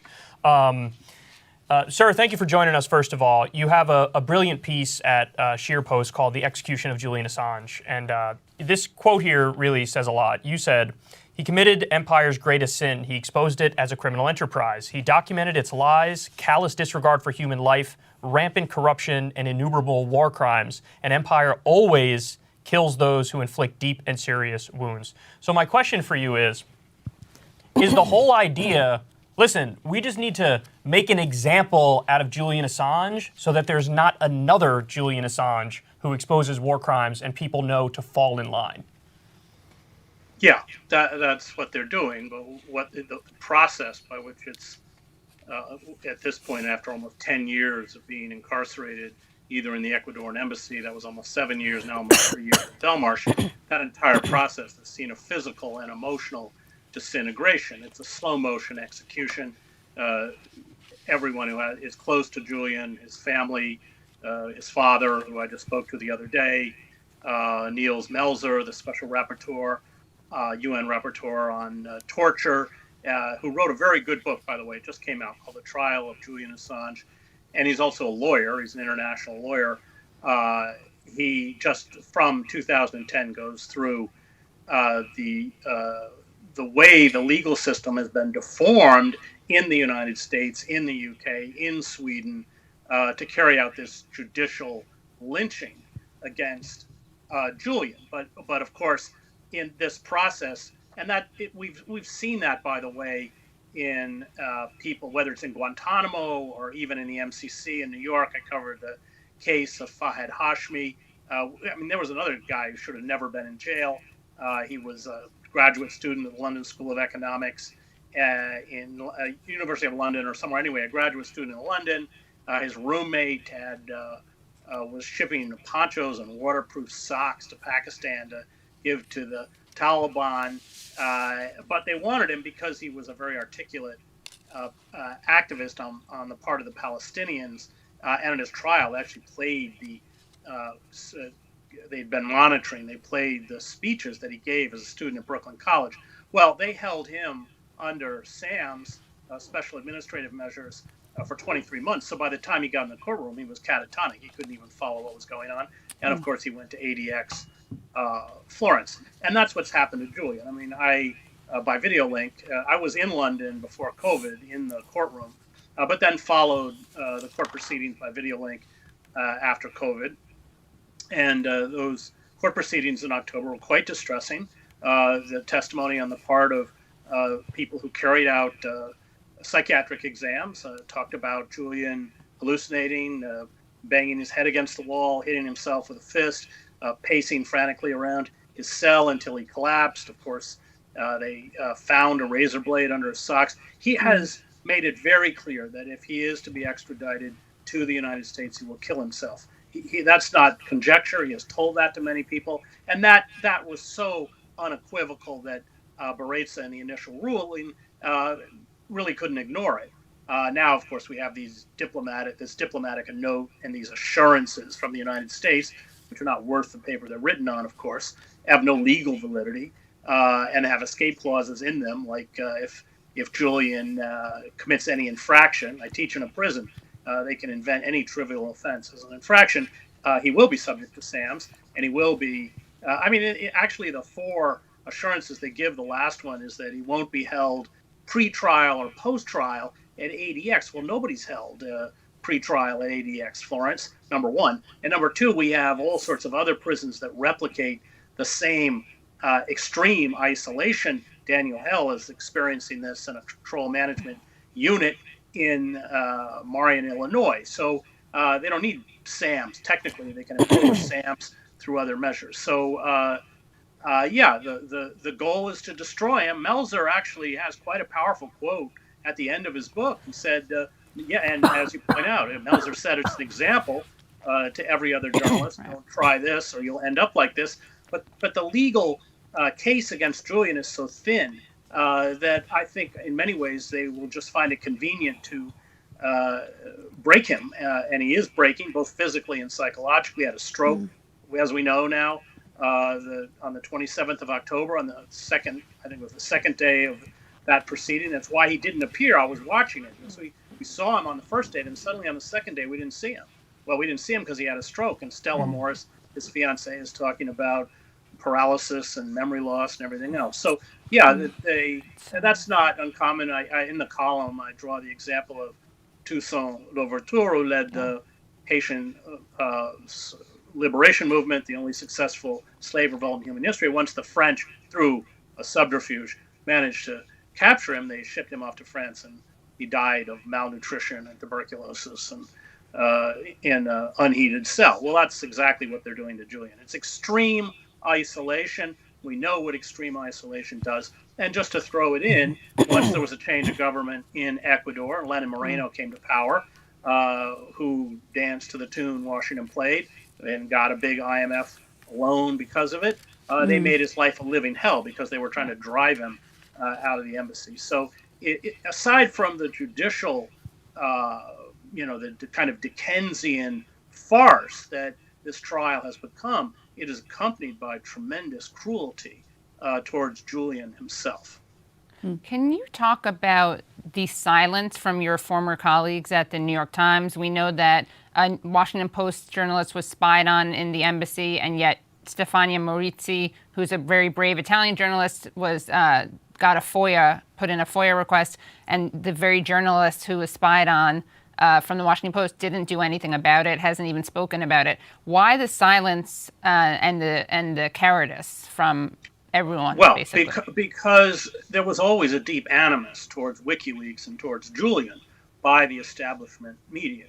It is always the alternative media, primarily the non-commercial media, that shames the press, the traditional commercial press, mainstream press, into doing their job. That has been true throughout history. So I write for Scheer Post. It's run by the great journalist Bob Scheer, who was the editor of Ramparts. Well, if you wanted to learn first about COINTELPRO, you read Ramparts, that iconic picture of a little girl in Vietnam, naked, running down a road with being burned by napalm. That was published first in Ramparts. In fact, King was reading Ramparts with Abernathy in an airport, saw the picture and pushed his food away. And Abernathy said, "Is there something wrong with the food?" He said, "There's something wrong with my food until I denounce this war." And so if you look at the early reporting in Vietnam, it was the kind of cheerleading that typifies the press. But as the war continued, they were essentially exposed for the handmaidens of power that they are. So when Julian and WikiLeaks released this material, if the mainstream press hadn't published it, it would have exposed them. And of course, what they sell, really, if you want to talk about it as a product, is credibility. So they ran it, but they didn't like Julian at all. And they didn't like WikiLeaks, which is why almost immediately after it was published, Bill Keller, the former executive editor of the Times, wrote this nasty column about Julian, how he smells and this, and that just started the whole, but they never liked him. And they didn't like him because, in a way, he and WikiLeaks exposed them. So that fits with a kind of pattern that you see within the mainstream press. They want to posit themselves as a kind of moral arbiters of society. They are not, of course, but they will viciously go after people who have the courage, like Julian, to stand up and speak inconvenient truths as part of the establishment. You go to Gary Webb. I mean, Gary Webb exposed the complicity of the CIA and with the Contras. I was actually in Central America then, so Contra C-130s and flights were going to Oakland and stuff. They were getting money, using the money to back the Contras. Well, he exposed all that. But who did the lynching? It was in the New York Times. It was in the Washington Post. And what they went for they didn't do any reporting like Webb. They went for briefings from the CIA and then wrote these long stories discrediting Webb, and he was fired, of course, then eventually committed suicide. So that's why. So the idea that there was always a deep distaste for Julian and WikiLeaks from the beginning, but the mainstream press, in order to salvage their own credibility, had to print this material. But that's why they now essentially are part of the firing squad. You know, Chris, you were with us last week when we were talking about Stephen Donziger. And obviously, both Stephen and Julian Assange are political prisoners. And in this time of political show trials, in this time of taking political prisoners, these things that supposedly, quote unquote, don't happen here. Have you, in your reporting, you've been around for a long time, have you ever seen anything in American history that in this modern era like this, like the way that journalism is willing to, the mainstream press, willing to chop wood and carry water for government, even in the face of its malfeasance, when the government is basically willing to do whatever the military says that it wants done? Have you ever seen anything this bad? Is this really new, or is this just the same old, and we shouldn't consider it different? It's not really new. I mean, if you look at radicals, Leonard Peltier, Mumia Abu-Jamal, who are still in prison, both of them, by the way, both political prisoners, the press has always conspired, the mainstream commercial press has always conspired with the power elite to go after radicals. Remember, after King gave that speech in Riverside Church on April 4th, they killed him. The New York Times crucified him. Go read that story. It's appalling. Yeah. So it's not new. I think what is new is the complete disregard for the most basic elements of law, which we see in the Donziger case, which we see in Julian's case. I mean, if you follow it as I do in great detail, I'm just shocked at ruling. I mean, for instance, this particular ruling by the appellate court in the UK, this two-panel judge, well, they didn't disagree with any of the conclusions that the district court judge Baritza found, but they said it's superseded by a diplomatic note that has no legal validity. Well, that's a complete legal non sequitur. It doesn't make any sense. But they're just grasping at anything they can in order to railroad Julian into the arms of American authorities. So there's that. And then I would also say that it does, of course, set a legal precedent for the press. So I have published, been handed or obtained classified information, published this information on the front page of the New York Times. But if Julian is oh my gosh. No, I think we've lost Chris. Yeah. I really wanted to hear the end of that sentence. Yeah. Okay. Am I there we go. We got you back. Finish the thought. It's not Wi-Fi, but you said if Julian is the deep state. Yeah, right. So if, like, you look at Gordon Kromberg, I mean, who's kind of the grand inquisitor. So if Julian, there's no question that Julian would be found guilty if he was extradited. But that sets the precedent. Any journalist who has in their possession classified material, because remember, Julian was handed this material, as we all were when we published classified material. Any journalist in possession of that material has committed a criminal offense, and any publication that publishes that material has then committed a criminal offense. So when I did a big investigative piece at the Times, like any investigative reporter, my last visit was in a big conference room with the New York Times lawyers, and I had to essentially make a legal case for what was going to go in the paper. Did I have the documentation?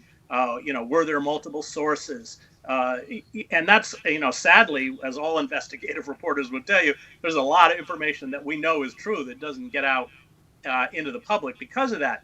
Well, what are these lawyers going to say now?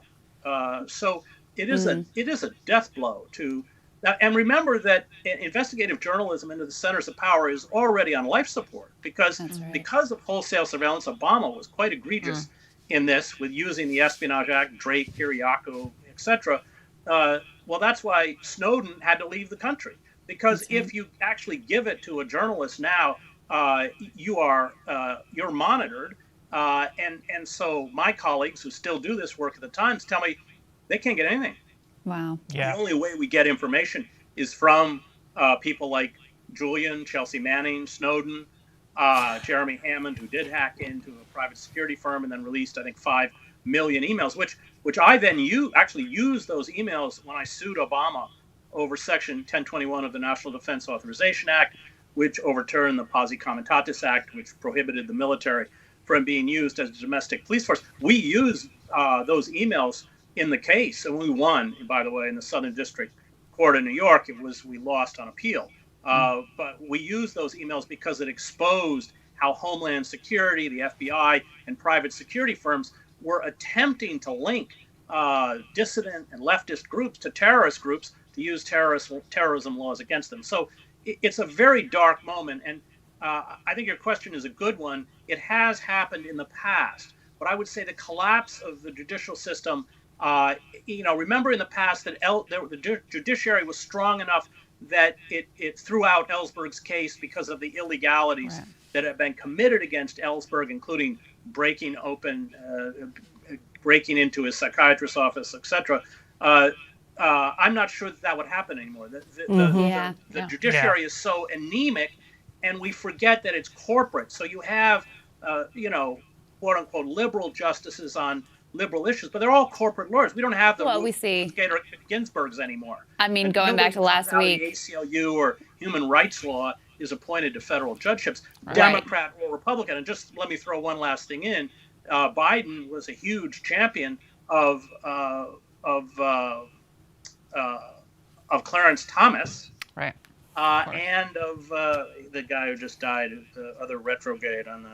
What was his name? Scalia, yeah. Rehnquist, yeah, Scalia. Well, I mean, we see the failures of the judicial system through the case we talked to you last week about, which is Stephen Donziger. Yeah. So no one should have too much faith in the independence. And Daniel Ellsberg, who I spoke to, we're playing that later. He loved your piece, by the way. That's right. He made and everybody needs to go read that for sure. Read it at your post. And he made the point that this types of things that they did to him, which got his case thrown out, they did to Julian, but That's it hasn't. Right. Yeah. All right. Thrown out. Chris Hedges, thanks so much for joining us. We really appreciate it. Keep up the great work. Yes. Thank you. I think Thank you so much.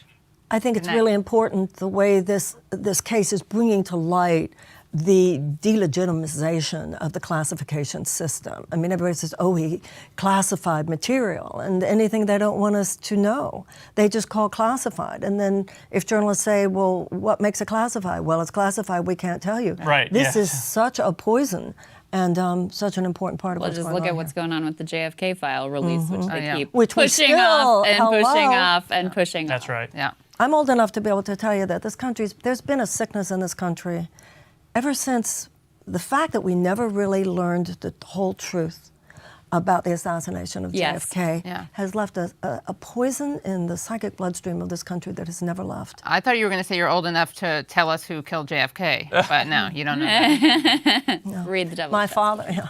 Katie, who do we have next? Okay, so we have pre-taped interviews that I did with two people who need no introductions, Noam Chomsky and Susan Sarandon. Can you tell us why the Assange case is so important and if you're surprised by his treatment? I'm surprised by the savagery, the gratuitous savagery of the treatment, which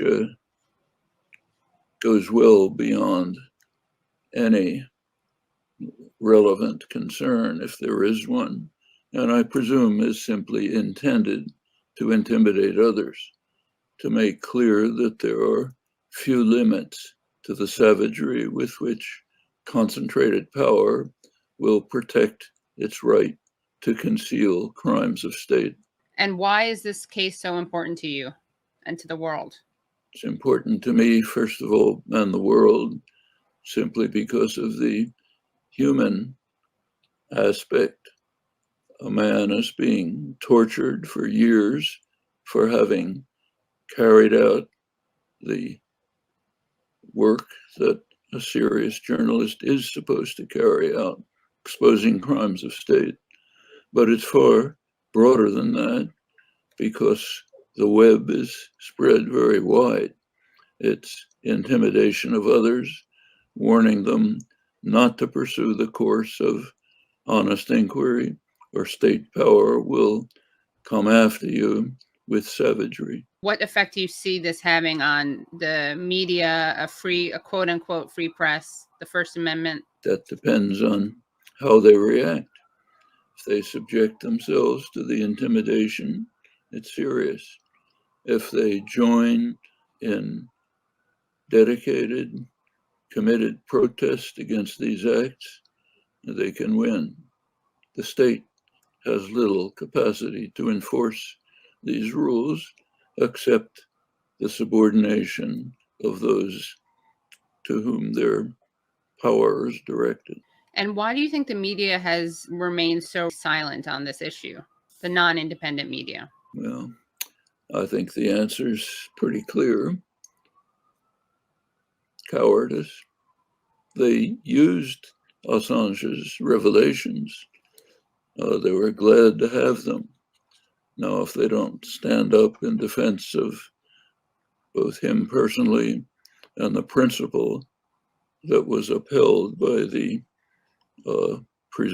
release to the public of important information, they're failing in their elementary responsibilities. Any final thoughts about this case, about Julian Assange, his fight, his future, his fate? We must make every effort to ensure that he's free and that the forces that are persecuting him will be terminated, blocked from pursuing this course, and brought to account.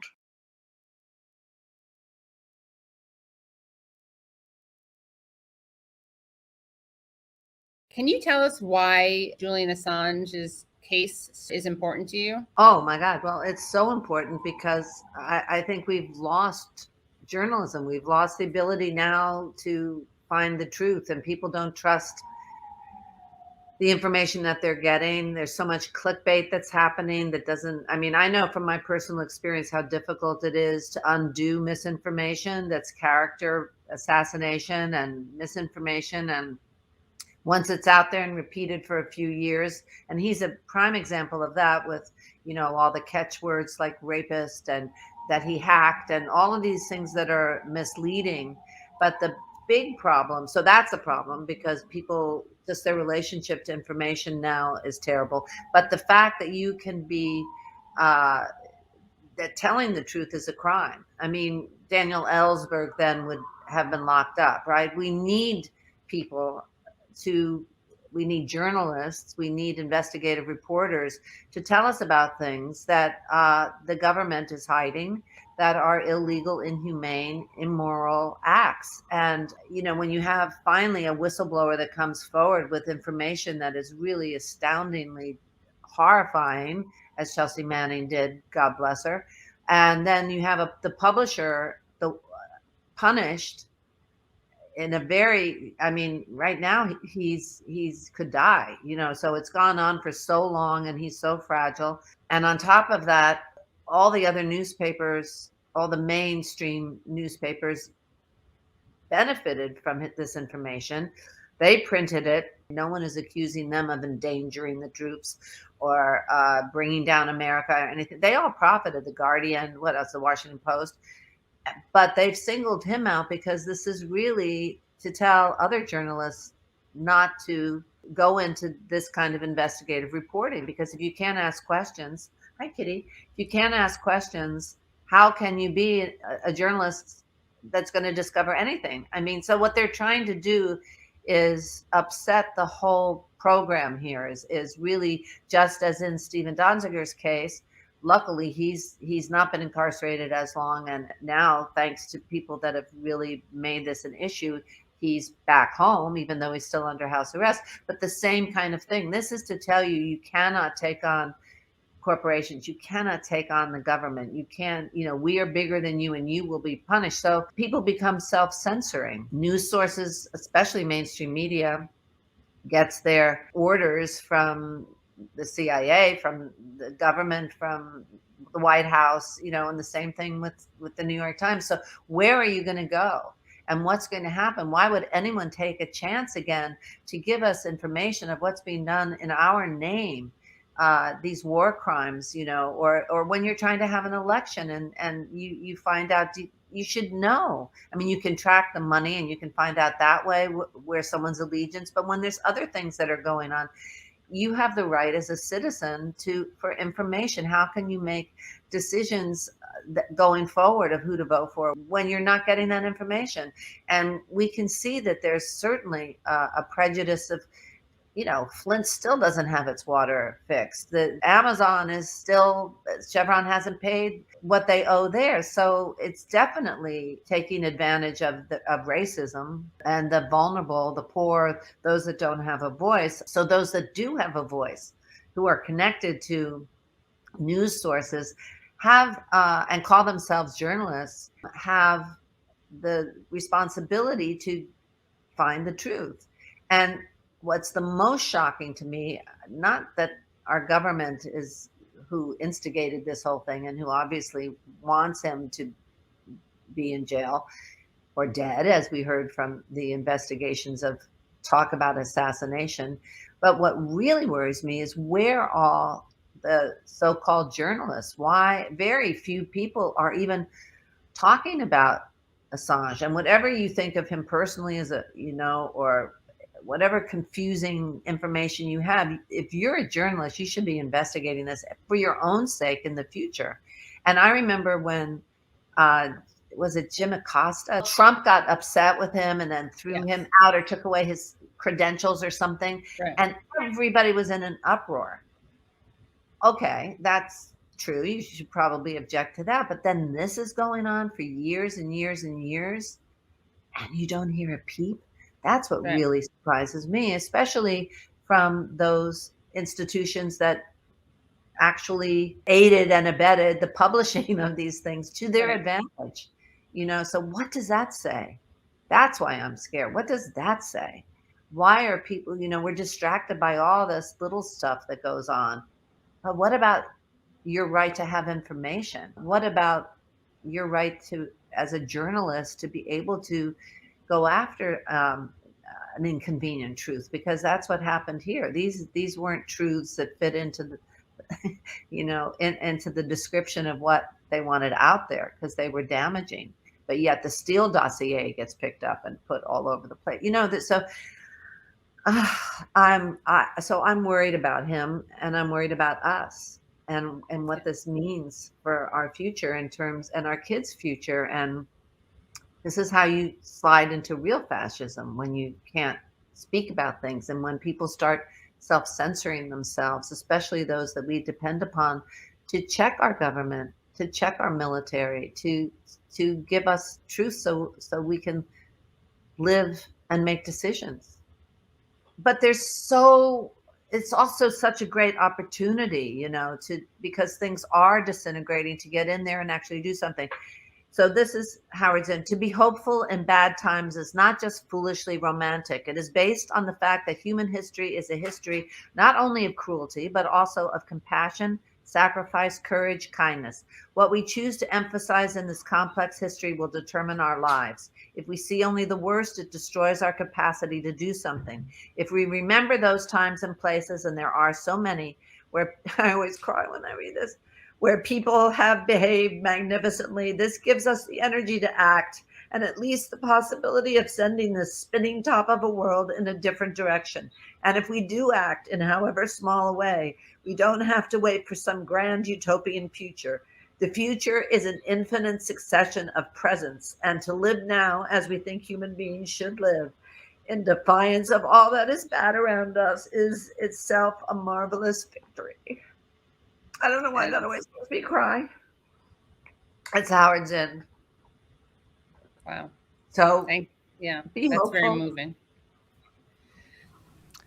Wasn't that moving? And I love hopeful? her It was so amazing. much. I know. So And her line, I'm worried about him and I'm worried about us. Yeah, it's perfectly This puts is it all about together. us. Yeah. Not me, us, which can also be said in an Australian accent. Good day, mate. Not me, us. Oi. Oi, not me, us, put another shrimp on the babby. And just a little plug that you can see the full interview that I did with Susan and Chomsky and Stella, and Nils and Cornell at youtube.com/The Katie Halper Show. I'll be posting them, and you can also, of course, subscribe so you don't miss any of that at youtube.com/The Katie Halper Show. And you can find the rest of Marianne's Stella interview at Marianne's Substack and YouTube channel. I'm such a Susan Sarandon fangirl. I know. Who isn't? What? There's literally something wrong with people who hate Susan Sarandon and hate Bernie Sanders. Like, but I heard she got Trump elected people like that should be locked up. Again, more people we can swap out Julian Assange for. There you go. There you go. All right, we wanted to bring in some voices of some of the journalists who really did the legwork of covering every aspect of, the railroading of Julian Assange. Every hearing, they were there lifting up the salient issues and bringing them to their audiences and a lot more. We have Kevin Gosztola. He is a curator of the Dissenter newsletter. He's reported extensively on this case as one of the few journalists also to cover Chelsea Manning's court-martial. We also have Richard Medhurst. He's a British journalist who covers U.S. politics, the Middle East, and international affairs. He's also extensively reported on this case. Both of you guys covering the Assange hearings, both remotely and on the ground in London. So thank you so much for joining us. Well, thank you all. Thanks for having us. Yeah, of course.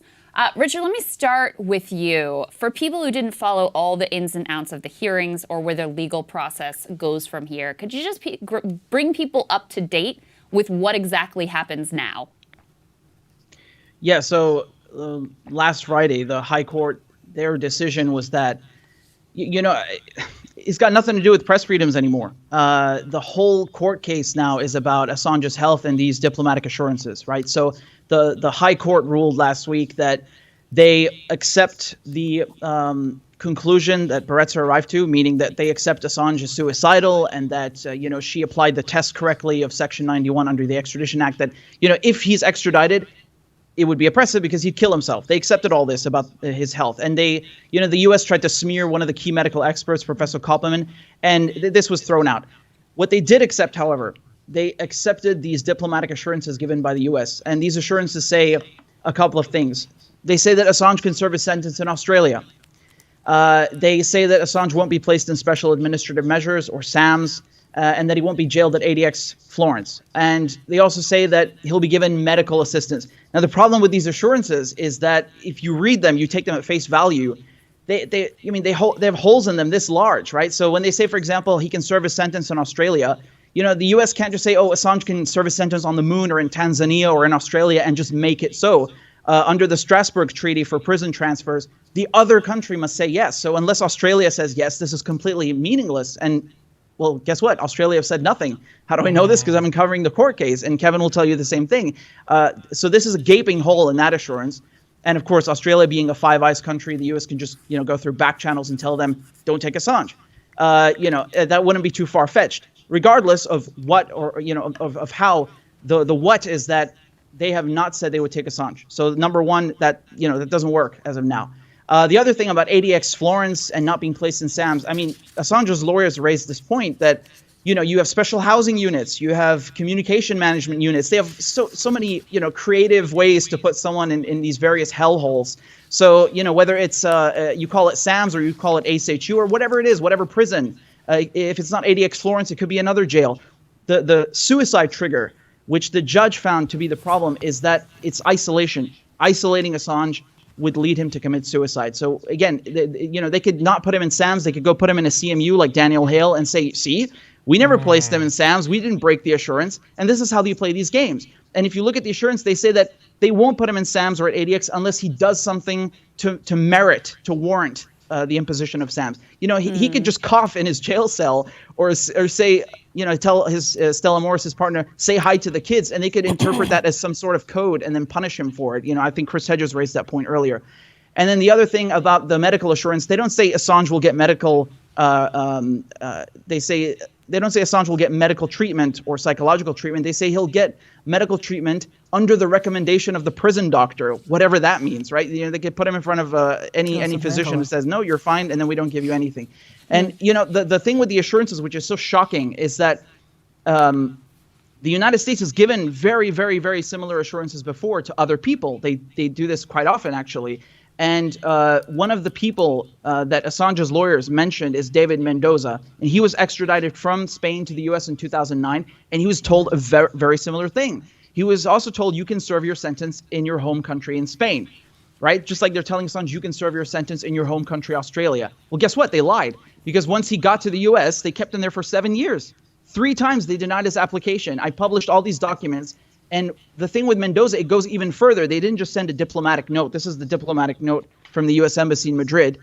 They didn't just send this. They signed a contract with him. So right here, this is the signature of the U.S. Embassy in Madrid of David Mendoza and Spain. And the contract goes even further. It says you have to comply, meaning you, the United States, you have to send him back to Spain. You can't give him a life sentence and these other conditions. So it's even more explicit. It's a contract. It's not an assurance. It's legally binding. The United States, they broke this too, and they wouldn't give him a document. He asked for this document under a FOIA request, and they told him it's classified, even though he read it and signed it. His signature's on the paper. Wow. So he was lucky to get this because a Spanish judge sent him this document anonymously. And there are, of course, all the other documents that they don't want you to see because, diplomatic notes are classified and so on and so on. So in Mendoza's case, Assange's lawyers, they said, look at Mendoza's case. Look at Abu Hamza's case. And do you know what the High Court judges said last Friday? They said they looked at them and they found nothing wrong. I mean, I'm just shocked, because I think from the High Court ruling, what they wrote, they said that they looked at their cases and said that, the United States might be expected to follow the assurances to a word, to the letter. That means they know the assurances are vague. And the United States is acting within this ambiguity. And therefore, they're not breaking the assurances. So the UK judges, I mean, I'm flabbergasted, for lack of a better word, at their judgment, because they have either only seen this document, the verbal note, or they have seen the other documents, and they're just, they're playing a dirty game here. I don't know what it is. I can't tell you what the judges have seen or not seen, but I'm telling you one thing: these documents never appeared in court. So these documents did not appear in the extradition hearing, in the High Court, nothing. And I think it's absolutely shameful that my country, the UK, is allowing this to happen. They're allowing an Australian citizen to be taken from the UK to the US. He's not American. He never worked in America. He never published anything in America. And this is really bad because the United States plays this game with a lot of people. They give them these ambiguous assurances, which allow them such wiggle room that they can back out of them and say that they didn't violate them. And the judges are accepting this. I mean, I'm just, what is there to say? Yeah. Yeah, they engineered the outcome they wanted. Imperial bully status when you're the world's sole superpower. Yeah. That's what you do. Richard, the fact that Britain is being so weak in front of the United States, at a time when there's this rising authoritarianism, at a time when attacks on the press are such a big issue everywhere, we've seen how these rights are being diminished in the United States. And we've been hoping that other European countries, Australia, et cetera, would uphold these human values, these democratic values, at a time when they're so clearly being diminished in the United States. This must make you feel rather ashamed. It's like out of a scene out of Love Actually or something, where they were begging the prime minister not to be a pussy to the U.S. president. David Mendoza, he told me something because I interviewed him multiple times, and he told me that he doesn't blame the U.S. because you have to keep in mind he's a U.S. national and a Spanish national, right? And he said he doesn't blame the U.S.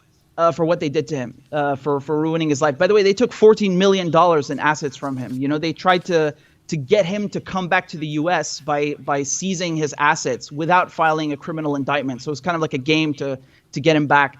And he said he doesn't blame the U.S. He blames Spain for allowing the U.S. to do this. And I have to agree with him because, it's one thing for the Americans to be this way. It's one thing for the United States government to violate its own laws, break its own agreements, criminalize journalism and do these things. But it's another thing for the European countries to allow this to happen. This is not just about Assange. This is not just about Mendoza. If you look at it in terms of extraditions, they have a whole extradition complex, how they extradite people from Colombia, from Mexico, from Latin and Central America. And now they're testing the waters with the UK. This is really, you've had Gary McKinnon up until now. I interviewed him as well. Laurie Love, their extraditions were blocked. And this is really about testing the waters. And I just want to say one thing. I mean, the press freedom aspect of it is, of course, it's unequivocal. It's central to this whole Assange case. But right now in court, they don't care about press freedoms. They're not talking about press freedoms in court. They're talking about these diplomatic assurances. And this is what we have to highlight, that they can't be trusted. Because, it's one thing to criminalize the journalism, which, Jesus Christ, I mean, I don't need to tell you guys how bad this is. But it's another thing to see your own country's judges, to see UK judges allow the United States to game the system. And this is what they do, because once you're in U.S. jurisdiction, you're screwed. There is nothing you can do anymore. Sorry.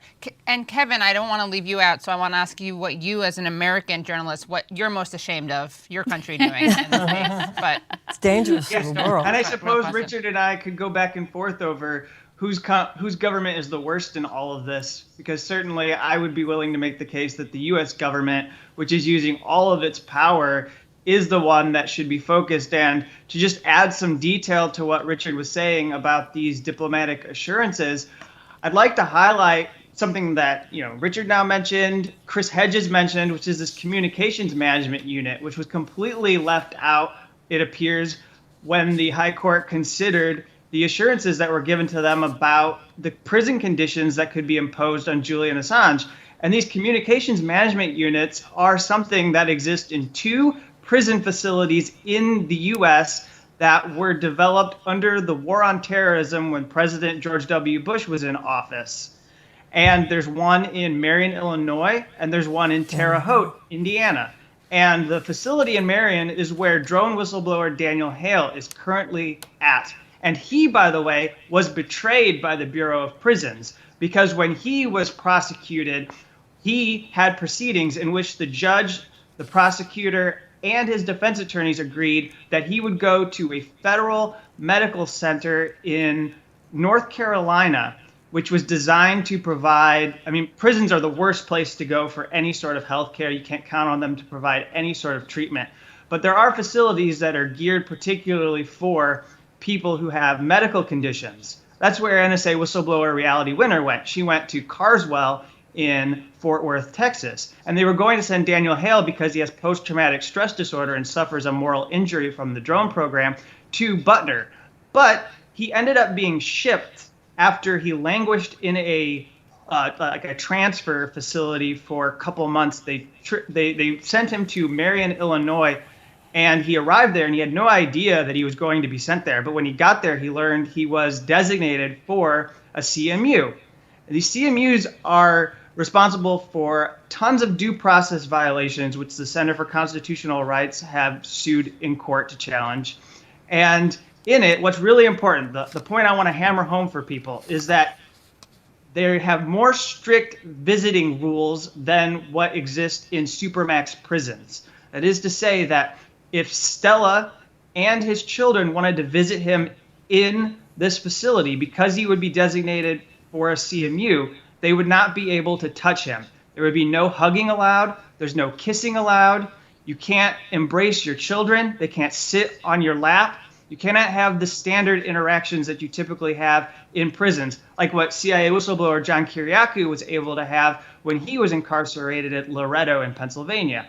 And you also have an FBI agent who is detailed to monitoring your conversations while you are in prison. So you have a restriction, there's a list, you have a very limited list of who you can contact. Daniel Hale only has one person on his approved list right now who he can contact. It's a friend, Noam Mir, who is a longtime activist and friend who's based in DC. And every other person, like let's say Thomas Drake or Kiriakou, who other whistleblowers that have been providing him emotional support, are not able to contact him on the phone right now. So he's there isolated. This is what they can do to Julian Assange. I think it's really important to hammer home that this is not part of the decision at the High Court.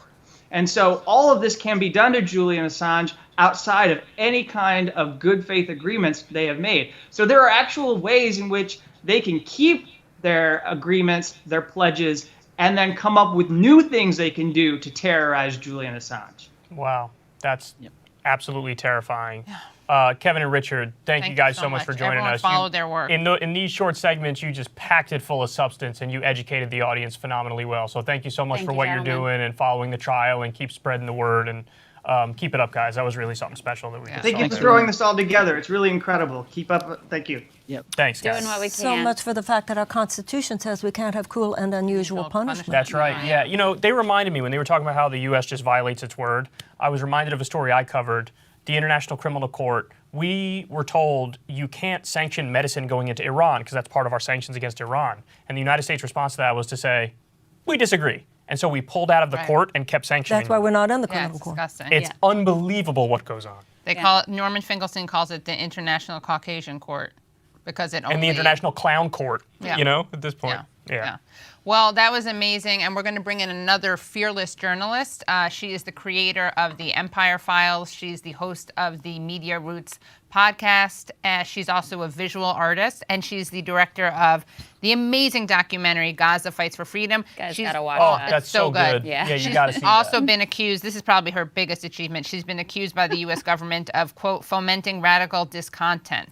Oh, I want to get that label. Yeah, wow, that is yeah. Why don't I have that We're one all yet? so intimidated right now. We feel so inadequate. And she asked Nancy Pelosi recently. And she Oh, asked that's right. I covered that. Good job, Abby. I like that one. Yeah, thank God for being able to hide.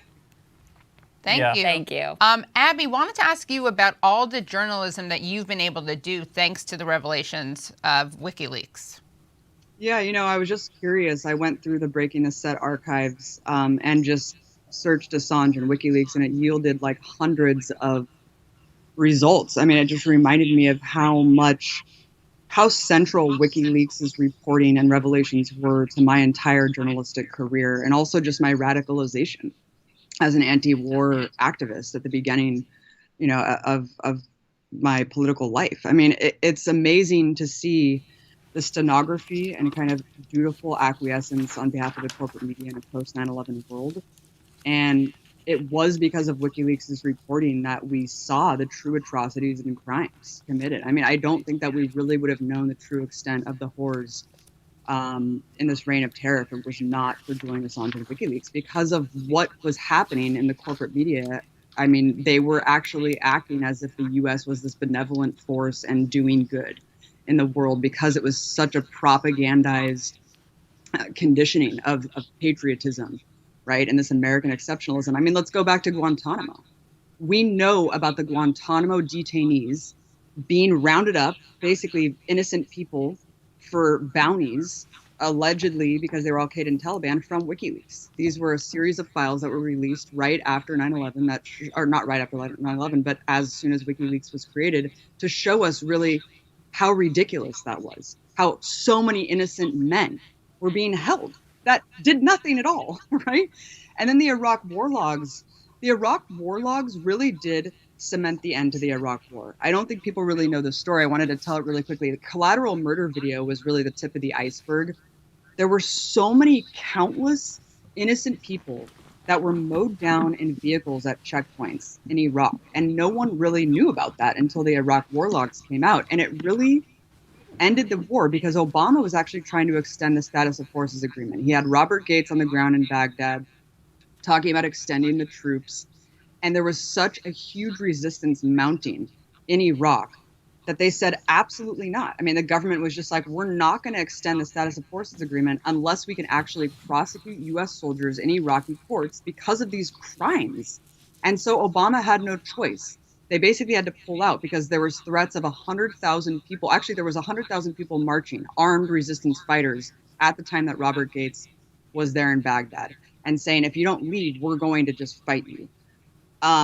Chelsea Manning and Assange, what they accomplished is the reason why they were both targeted for prison, because in a major way, they exposed this humiliation, this embarrassment of having to end a war that the U.S. wanted to continue.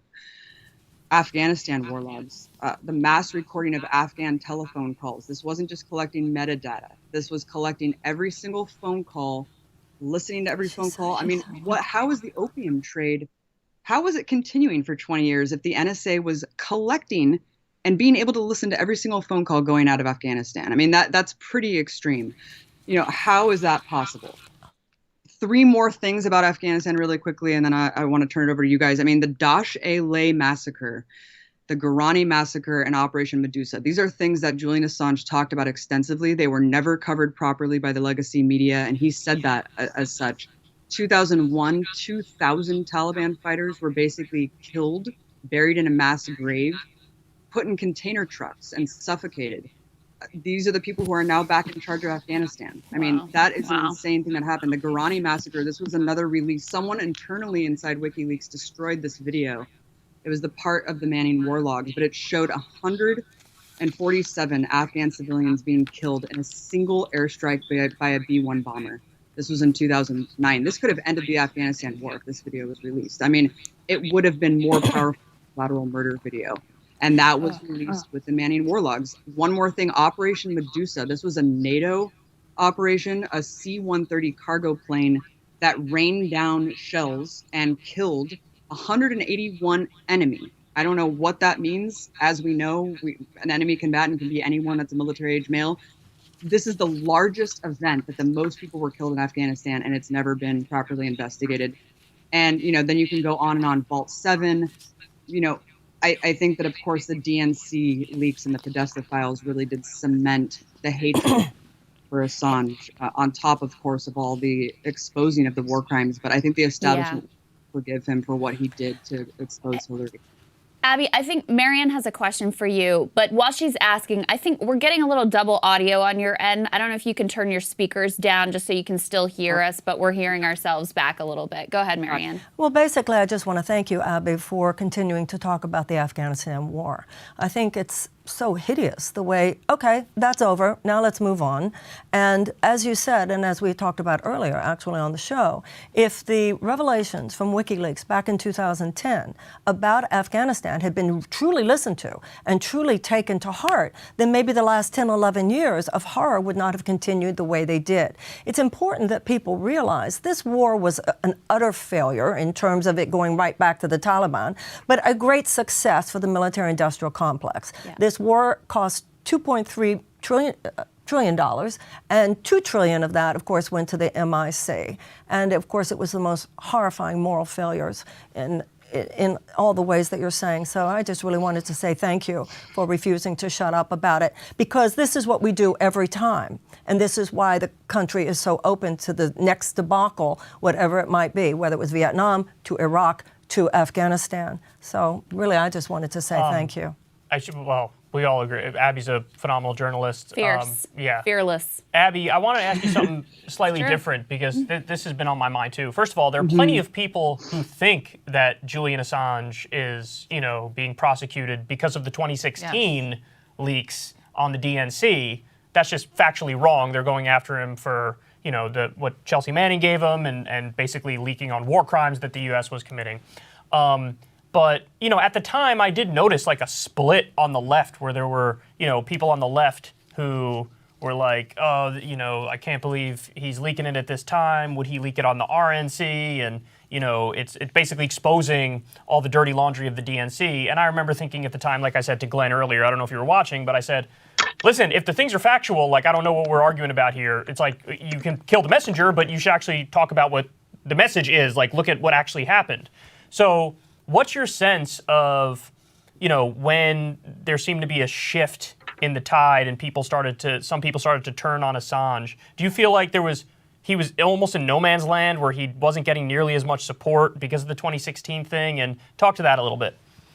Yeah, I mean, if Hillary Clinton had said she wanted to drone strike me, I totally understand why he wanted to release. It's totally insane. I mean, look, Trump was a wild card, and he had no idea what was going to happen during that administration. I think that he knew that Hillary Clinton, there was no chance at all for him. Of course, Trump was on record saying he wanted to hang Assange, he wanted the death penalty. And of course, we know that that was a carrot on a stick, complete cynical plot to basically have people provide cover for Trump for 4 years while he pretended like he might pardon Assange. Instead, he pardoned the most heinous war criminals imaginable. That's right. But yes, to your point, Kyle, it was really devastating to see this kind of partisan nature play out, where people all of a sudden abandoned advocating for the First Amendment and just said, oh no, I detest Assange as a person. Oh no, he provided cover for, Trump and and the DMs with Donald Trump Jr. It's like none of that actually matters.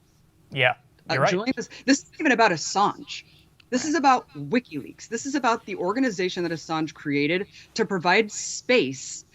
And that's what the establishment wanted to completely obliterate. They wanted to set an example that you can never utilize what the structure that Assange created and have people like Chelsea Manning, as long as there's another rebellious soldier like a Chelsea Manning, as long as there's another vehicle for that soldier to use to expose crimes that are coming from within our foreign policy establishment, they cannot have that. They will not tolerate that. And the smear campaign that came out in the corporate media worked. It worked in droves. Yeah, it did. Saw people, supporting Julian Assange for years, all of a sudden completely abandoning him. Oh, well, I hate him. He did this, he did that.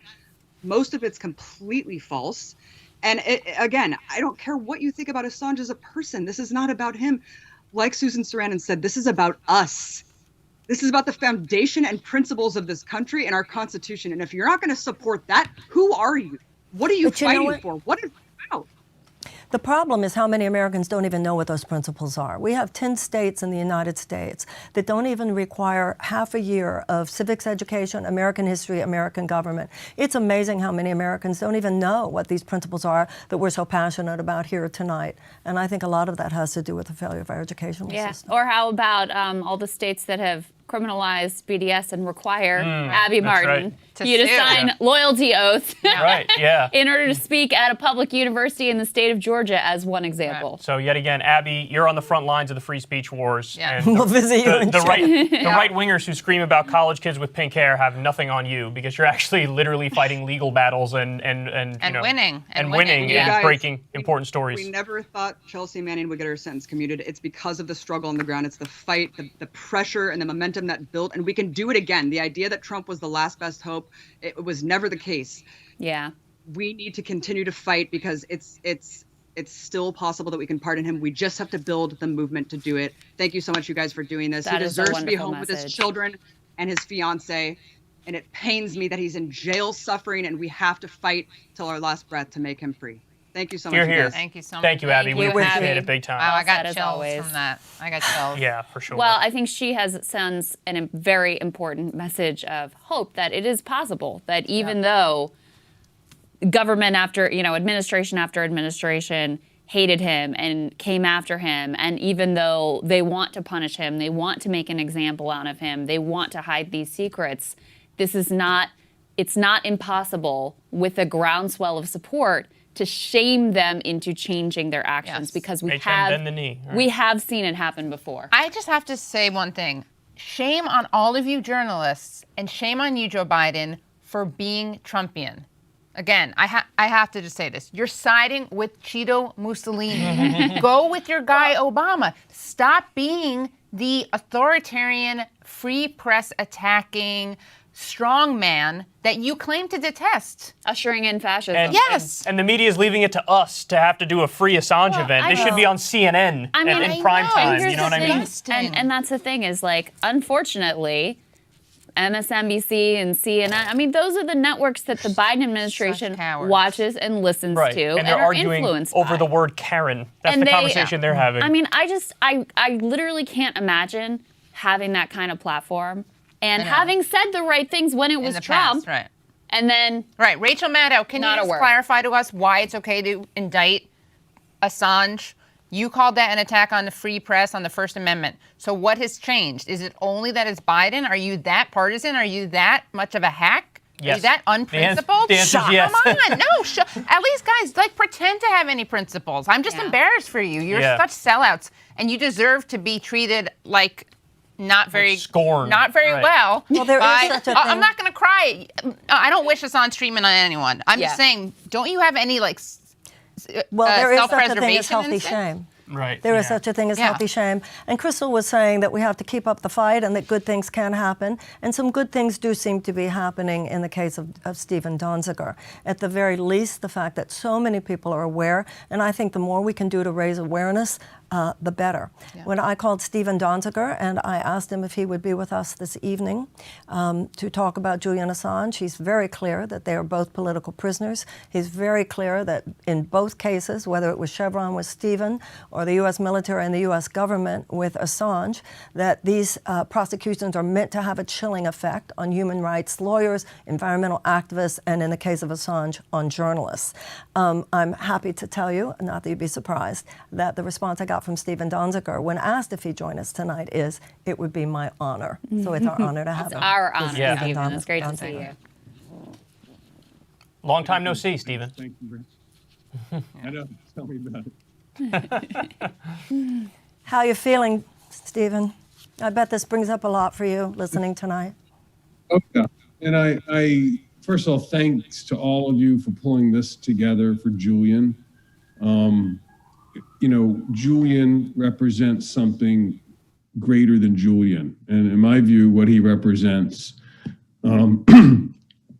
is, the ability to take on entrenched interests in our society, be they the national security state of the US government, or in my case, in the case of other environmental defenders, the fossil fuel industry that's destroying our planet.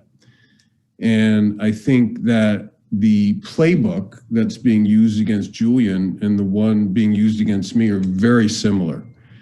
And they basically call on focus on one person as a symbol to try to intimidate and silence many other people. In Julian's case, that would be journalists and whistleblowers. And in my case, it would be using me to try to silence lawyers and human rights campaigners and environmental activists from taking on the big polluters and taking on the fossil fuel industry that continues to engage in practices that threaten the earth and threaten the future of all of our kids, our grandkids. So, these cases are, or I should say these attacks are dressed up as legal cases. But as Dr. Melzer and Chris Hedges so eloquently pointed out, the legal case against Julian is a big nothing burger. It's really just made up. The attack happens and then they put a veneer of law or try to put a veneer of law over it to make it look like it's a normal kind of case. And in my situation, I'm not sure if everybody knows who I am or what I did, but I represented indigenous peoples down in Ecuador who sued Chevron for probably the world's worst oil pollution. We ended up winning a $10 billion judgment, and Chevron sued me for $60 billion back in the United States. It's the most amount of money any individual in our country has ever been sued over. And the case in Ecuador was affirmed by the Supreme Court of Ecuador, the Canadian Supreme Court for enforcement purposes. Yet a single judge here in New York, a federal judge who comes out of the right wing of the federal judiciary, really did Chevron's bidding. He charged me with criminal contempt of court when I refused to turn over my computer and cell phone to Chevron. That is all the attorney-client protected information. And without a jury, he orchestrated a situation where I was put in prison or given a 6-month sentence for supposedly violating his court order. And, again, to me, this was all made up because no lawyer who did what I did has ever been charged with criminal contempt of court before me or ever spent even a day in jail. I don't want to compare myself too much to Julian, given the intense degree of suffering. I thought Noam Chomsky put it beautifully when he said the savagery to which he has been subjected. But I have also been attacked severely and imprisoned, although I'm now at home serving the rest of my sentence rather than up in Danbury. But, this is all designed to shut people up and to intimidate. And I salute y'all for explaining this and doing the work that the big media should be doing, but because of cowardice is not. And by the way, on the media front, I've also experienced the fact that the New York Times has almost completely ignored my story. Even though I live a 30-minute walk from New York Times headquarters and I've been locked up in my home now for over 850 days, well over 2 years on a misdemeanor criminal contempt of court charge. So these cases are very similar. It's about picking out a symbol, attacking the symbol with a manufactured legal case in an effort to silence and intimidate others who might do the same thing, that is challenge entrenched interests that are threatening our democracy. That's sort of how I see it. Threatening our world. Can you talk about what it was like? And I know you just said that you're not comparing yourself to Assange because of the degrees of magnitude and the levels of torture. But what was it like for you to be separated for the number of days that you were separated from your families and your loved ones? What was that like psychologically? It was brutal. Brutal. And, I can only think of what Julian is going through. he had a stroke. He's in a maximum security, very difficult prison over in England. I was in a relatively low security prison, although I was there during a COVID lockdown, and it felt like a real hard prison. But prison is so isolating. It cuts you off from people who love you. It prevents you from communicating to the outside. For example, where I was, there were 2 phones for 80 people, and you couldn't talk for more than a few minutes a day. And there was always a line for the phone, and you couldn't even have a normal conversation with anyone from the outside, a natural flowing conversation. And in the United States federal prison system, just to send an email, they charge inmates money to communicate to the outside. Most inmates have very little or no money, so they can't even send emails. There's a scarcity of food, and the conditions to which Julian is being subjected are harsh. I mean, I think Dr. Melzer considered it, torture in violation of international law. And I'll point out that even though I was in for a misdemeanor, and again, I assert my innocence. My case, by the way, is under appeal, but I still had to go in and start serving my sentence.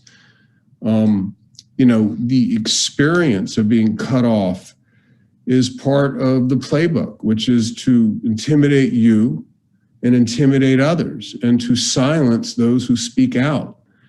And, I know, as Chris pointed out, this has been going on a long time in our history. I think in my case, this has never happened before. That is, I've been prosecuted not by the U.S. government, but by a private law firm with Chevron as a client. And in Julian's case, something has happened that's never happened before, which, the U.S. government is trying to call standard issue journalism, muckraking journalism, espionage. So, the more the people are able to sort of challenge these interests, the more creative the forces that try to silence them. Again, in Julian's case, it's the government and the national security state. In my case, it's the fossil fuel industry that sort of took control of the machinery of the government or part of the judiciary to attack me. Their methods become more sophisticated, and they begin to break new ground, as I think they have done in Julian's case and certainly have done in my case. And I think the challenge for us is to, A, notice it, and B, organize to make sure it doesn't happen again. I mean, not only that Julian should be freed and I should be freed, but no one else is subjected to these kinds of what I would call manufactured legal attacks designed to undermine free speech and undermine democratic values, which is what they really are. Much for joining us.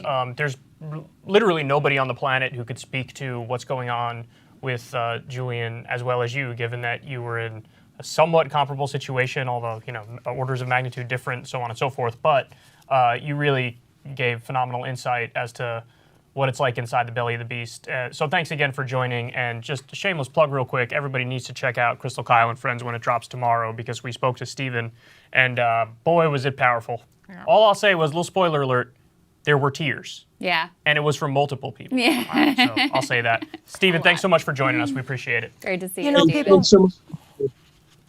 Take We care. have to remember that unfettered governmental power will proceed inch by inch and take whatever power the people allow it to have. And this is why the regulation of government, the realization of what these people are doing, our willingness to say hell no when it's time to say hell no is so very, very important, because it is the nature of the beast. This is what authoritarianism is. It takes whatever you'll allow it to take. And it's time now for the people to stand That's right. right. up. That seems so clear. I was telling Crystal earlier, look at the Patriot Act. They call it the Patriot Act so that they could say, Yeah. you're against patriotism, It's bro? so But then they unpatriotic, use it the to be Patriot like, Act. we're going to spy on everybody and take away your Eighth Amendment protection from, or Fourth Amendment protection from unreasonable search and seizure. Which is what they do with Julian. Oh, he put service members at risk. Oh, Never which one? providing any Yeah, no, Never it's naming a nonsense. single name. So I want to bring in phenomenal journalist Ryan Grimm. He writes over at The Intercept. He's the host of Rising as well. Thanks for joining us, Ryan.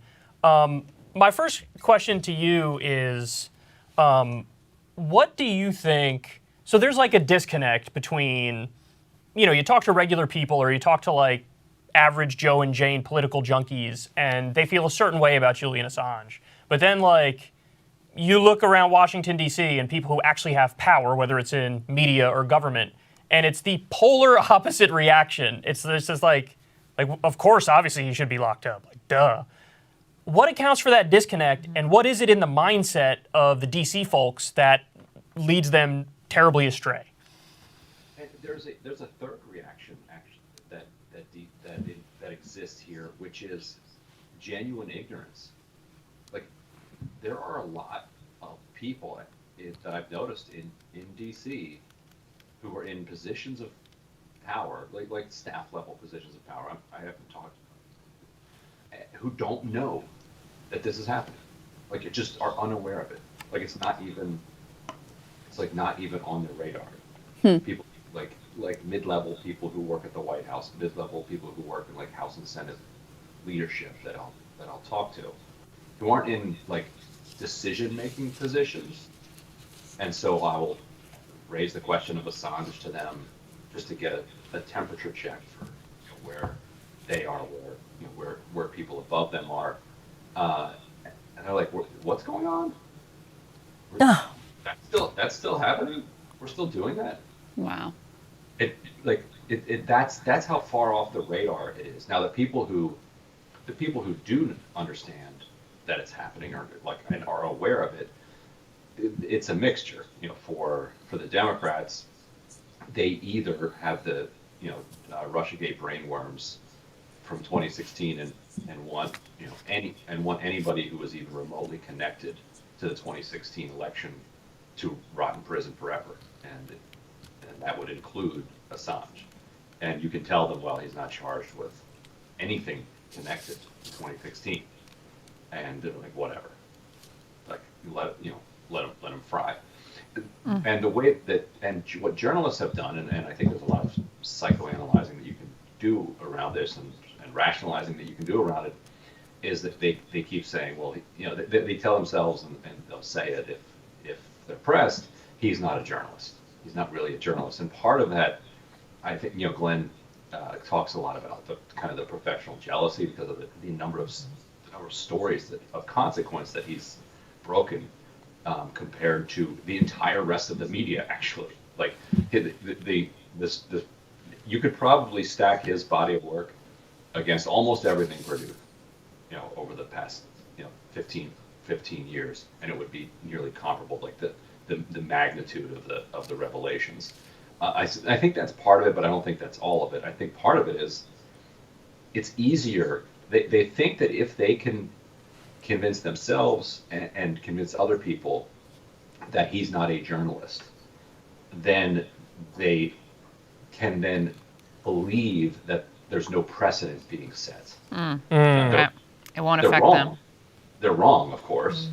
Like any judge or a prosecutor who decides that they want to go after the next journalist can easily use the precedent. So I mean, they're completely wrong. But I think from a self-preservational rationalization perspective, if they can cleave him out and say, well, he's not, he's a hacker, he's a whistleblower, he's something else, right, than a journalist, then the First Amendment is not actually under assault, and the free press is not under assault, because it would be it's much more comfortable to believe that it's not under assault. Like if you can believe that, and you can rationalize your way there, then that's what a lot of people are going to rationalize themselves toward. So I think all of those things are going on, because it's sort of like staring into Medusa's face is just too difficult, and so it's better to just look away. Well, I'm curious, Ryan, what you think might be the best, both sort of tactics and also the best messaging. Katie has suggested that perhaps pointing out, listen, to liberals, this started under Trump. All we want is Biden to go back to what Obama was doing. Biden should be like Obama, not like Trump. That was one suggestion. Congressman Khanna, who joined us earlier, said, listen, we need to take Julian Assange out of this because people feel a whole lot of ways about him, and just focus on the free speech part. What do you think is the most effective messaging? And then in terms of tactics, what do you think could actually work to shame the Biden administration into doing the right thing here? I think it's free. I think it's free speech and Obama, like those two things together. Like the most effective ad probably that ran for Cori Bush, when she beat Lacey Clay, was the one where they attacked Lacey Clay for selling out to Wall Street. But it wasn't selling out to Wall Street that really landed the death blow to him. It was that in order to do Wall Street's bidding, Lacey Clay had broken with the Treasury Department under the Obama administration. Yeah. And so they framed it as Lacey Clay, screwed over Obama. And it was true. It happened. So it wasn't like they were lying, but they felt like they couldn't go directly at the class argument, the corruption argument. That there had to be a team blue, team Obama, cleavage that you could drive, and it worked. And they elected Cori Bush, ironically. So I think that point that Katie makes is a good one. Like Obama was right.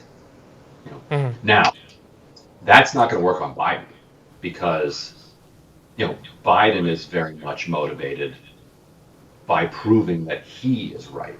And so I think that will work on a lot of MSNBC viewers and that crowd to the extent that you can get them interested in it. That's a message for them, but it's not a message for Biden because Biden wants to spite Obama because he feels like he was not respected. Yeah. Right. If you tell Biden he gets a free brunch at Denny's if he pardons Julian Assange, she might be all in. Well, yeah. What do you think would work on Biden? Do you have any idea what would work on him? I think if people haven't seen Mehdi Hassan's clip on Julian Assange, I think that was probably a masterclass in messaging to the liberals, because he knows exactly who his audience is, and he's trying to talk to them, and he's trying to defang all of their problems that they've got. I think what Biden needs is influential liberals in his circle taking the cause up. There needs to be some cause. So Mehdi taking it up is a great step because that moves the concentric circle a little bit closer because now it's in the MSNBC world. The problem is Joanne Reed isn't going to say anything, and Rachel Maddow isn't going to say anything. She did in 2018. Maybe they could be shamed into it. Maybe you think they could? Maybe Rachel Maddow. Rachel, I know you're watching this stream. Get your act together. Prove him wrong. I see you. I believe in you. I believe in you being able to, actually try to more persuasively pull off being principled. I'm calling for a complete shutdown of MSNBC until we can figure out. I'm calling for some healthy shaming of 534 Congress people. That's right. I thought you were going to say shaming the 534 viewers that MSNBC has left. Also, Daniel Ellsberg. That's another one we should throw in there. That's another good argument for libs. Well, Daniel Ellsberg is a champion for Julian Assange. True.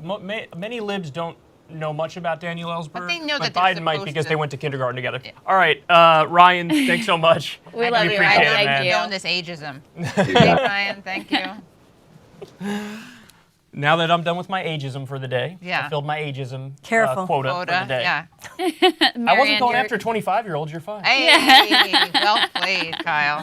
That's what I do. Oh, we're so much better. Well, let's just keep the show rolling, shall we? I think we shall. All right. So we're going to bring in our two next esteemed guests. We are so excited to be bringing in two people who use the microphone to raise awareness about so many issues, including Julian Assange, the comedian Randy Credico, comedian and activist and host of Live on the Fly with Randy Credico, and the musician and activist, you may have heard of him, Roger Waters. Icon, yes. Thank you so much for joining. Thank you. You're welcome. He is an icon. It's a wrap. Thanks for coming now. Why is Julian Assange so... Can you hear it, Roger? They're not speaking to me. Oh, no, we're speaking to you too. You're also... No, well, you weren't speaking to me. I was saying, can you hear me? But I was mouthing it because I don't know who that bloke in the lumberjack shirt was who was chatting away just now. I couldn't hear a word he was saying. So It was a little low. Yeah, His audience low. He had a His audio was microphone low. I issue. think They tried to maybe jack because it he has up in the a bunch of control kids room. around. I think he thought his USB mic was plugged in and it wasn't. Oh, maybe, but yeah. they tried to jack up the audio. Anyway, our bad. Well, welcome. We can hear you loud and clear. And tell us why Assange is so important to both of you, and why you've dedicated so much of your lives, honestly, at this point, to speaking out on his behalf. Start with you, Randy. Go on, Randy. You tell him, mate. Oh, you're right. I can't follow you. I mean, look, you've heard it from everybody else tonight. There's not much I can add. The man is a hero. The repercussions of his extradition to this country and being jacked away into a concentration camp, in Colorado, the repercussions are tremendous and widespread for everybody. So this is not, as everyone has said earlier, not just a fight for Julian Assange, it's a fight to save this fragile ersatz democracy as it is. I mean, we already are at that close to not having a democracy. We need, if it is a democracy, we need to have a free press. We need to have freedom of assembly, because that will be next. You four will be gone if Julian Assange is gone. I'm not sure if the people at the MSNBC and CNN would be gone. And I just want to say people should stop complaining about MSNBC and CNN. I mean, they are entertainment shows. Don't expect news from them. It's like expecting the Newlywed Game to be talking about Julian Assange, or the Dating Game, Jeff Lang talking about Julian Assange. They're not going to do it.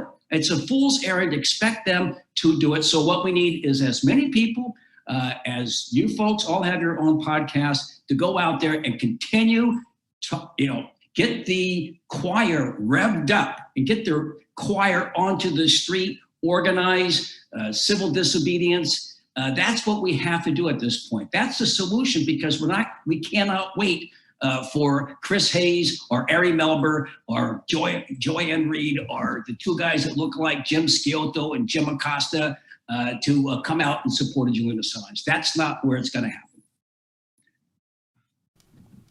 Roger, now that's easy to follow. None of this is easy to follow, right? I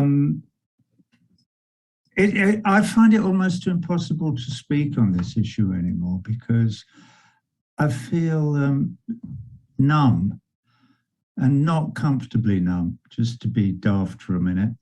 I feel really, really uncomfortably numbed out by the fact that this is actually happening here where I live, and also in the country where I was born, in front of my very eyes now. In 2021, it beggars belief, that I've survived this long since the Second World War to witness this complete joke, travesty, insane nonsense that's going on here and in the UK as well.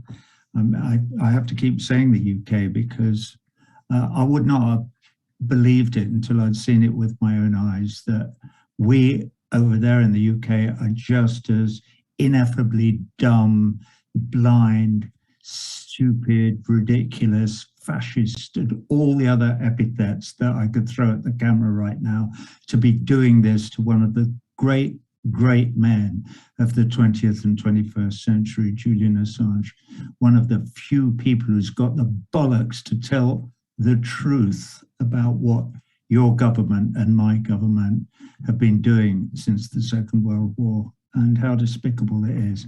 So I'm sorry not to be able to come up with any jokes, or to be able to kind of smile really at all, or laugh at CNN and MSNBC, because although they are funny, they're not funny ha-ha, they're funny, pitiful, pathetic. Why weren't they all out on Second Avenue with me and Randy and a bunch of other people, and Katie, I have to say, and Susan Sarandon, and a number of others? Why weren't they all out on Second Avenue outside the British consulate on Monday?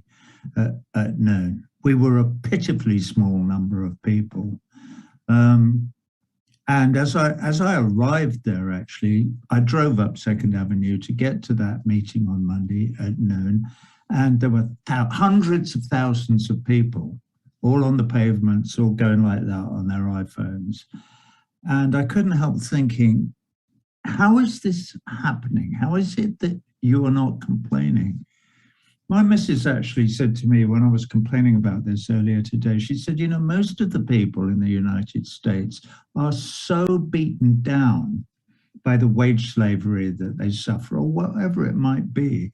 They're in such dire straits, apart from Jeff Bezos and Mark Zuckerberg and Bill Gates and about 3 other people who run the whole fucking country, that they have no energy left for thinking about whether the planet's being destroyed or whether it's worth even trying to keep up the pretense that this is a democratic society and that this country cares even the slightest jot for human rights or the law even.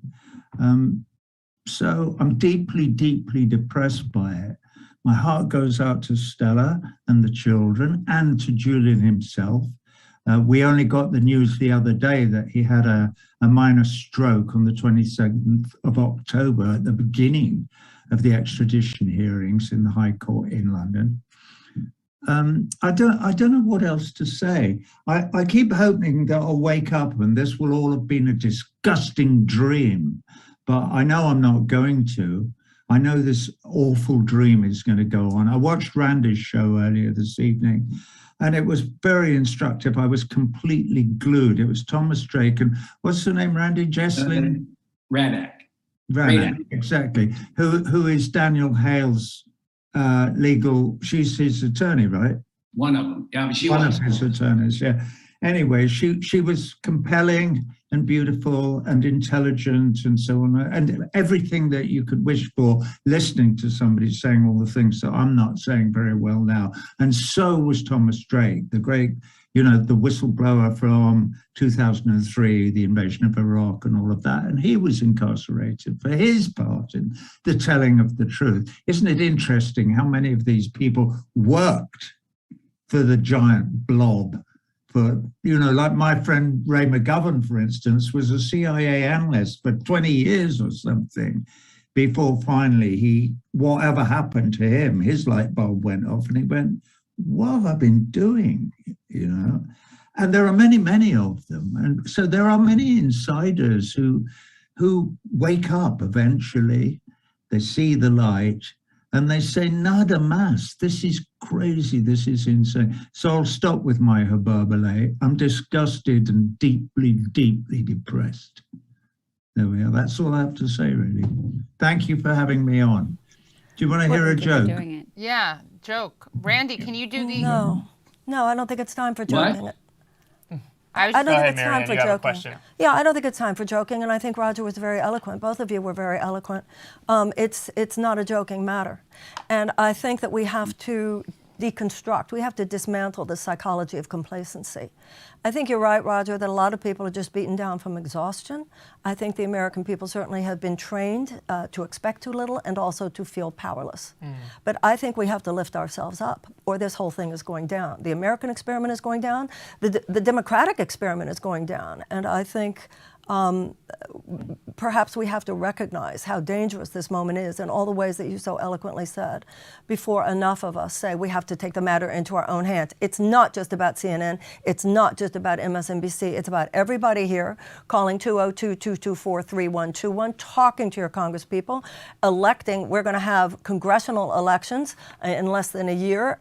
Elect those non-corporate backed candidates. You can go to candidatesummit.com for one place where we've certainly certainly endorse some non-corporate backed candidates, and we just all have to get to work. It's kind of like when people are in an avalanche and, when people freeze to death, it's that they just feel like going to sleep. Rest. And we just say, don't, you can't go to sleep. You gotta keep going, we can't let each other go to sleep. We absolutely must say, we're here, we're rising up, and we're really grateful to all the people who are listening tonight, and we know that you'll go do your thing, and we aren't going to shut up, and we are going to tell truth to power. And if those particular politicians won't do it, and if those particular journalists won't do it, and those particular mainstream characters won't do it, we will do it. And that is what has saved America every single time, and that is what will save it this time. That's it.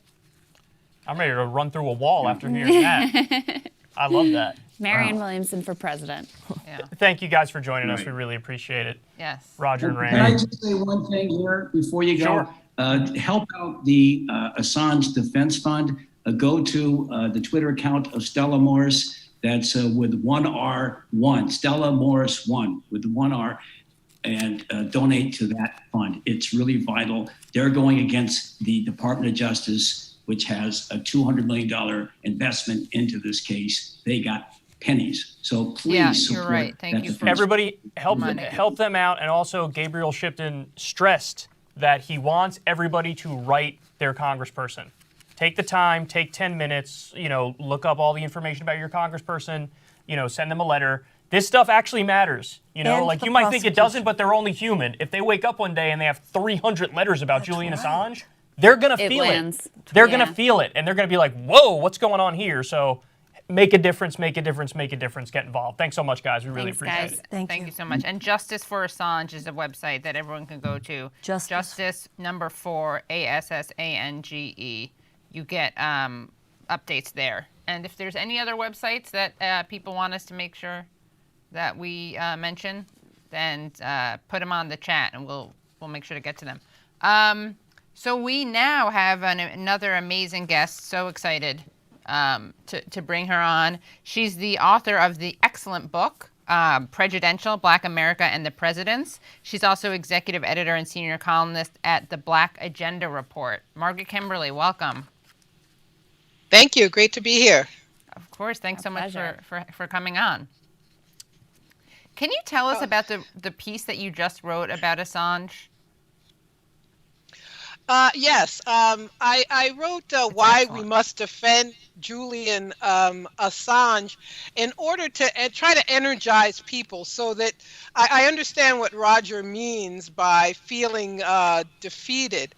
But it's important for everybody to know that this man is a political prisoner. And he was made a political prisoner by several U.S. presidents. And Trump is the one who started the prosecution, but Biden is the one continuing it. And I think I was thinking, listening to your other guests, what is the best way to advocate for him? And in all the ways we've said, to write letters and so forth. But I think we have to include him as part of a bigger project. The press don't speak about him because they are basically State Department spokespeople. A lot of liberals are, they follow the dictates of the intelligence state, the surveillance state. So we have to speak out against all of these things. You can't take Julian Assange out. They're not going to treat him well when we have imperialism in force all over the world. So Julian is important, but we have to think about him in a larger context, and it is a bigger fight than Julian himself, as important as he is. Yeah. I love what you said there about he's a political prisoner, because there is this problem that arises oftentimes among, Americans where they feel like, well, that political prisoners that's not something we have. That's something that the official other baddie nations have it. Yeah. So in the context of take the same set of facts, if it's Iran or China, all of a sudden everybody agrees, obviously a political prisoner. With us, all of a sudden, people might pump the brakes a little bit. My question is, one of the things that frustrates me whenever I see, whether it's the Edward Snowden situation, Daniel Hale, Julian Assange, Stephen Donziger, I always stop and think, well, 40 years from now, 50 years from now, everybody's going to say, well, obviously they were right and obviously they're heroes. And we know that's the case because that's what happened with Daniel Ellsberg. At the time, what he did was like viewed as, oh my God, this is crazy. He's leaking on our troops. But no, everybody in retrospect said he was exposing war crimes and how we're napalming and using Agent Orange on innocent landless peasant villagers in Vietnam. So is that something that frustrates you as well, that when you think of it in a historical context, you fast forward 40 years, you fast forward 50 years, and it's like, well, everybody's going to agree, but right now it's like we're trying to like drag the collective consciousness of America to that point. Well, you know, it's funny you mentioned Ellsberg, but in Ellsberg's day, the press would push back against the government.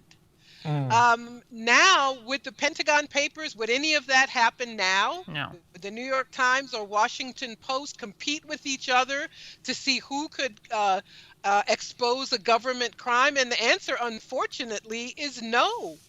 So this history may be told by these people who have gone from performing the tasks they were supposed to as journalists, who now act in collusion with the government.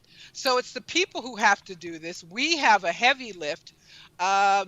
People are indoctrinated.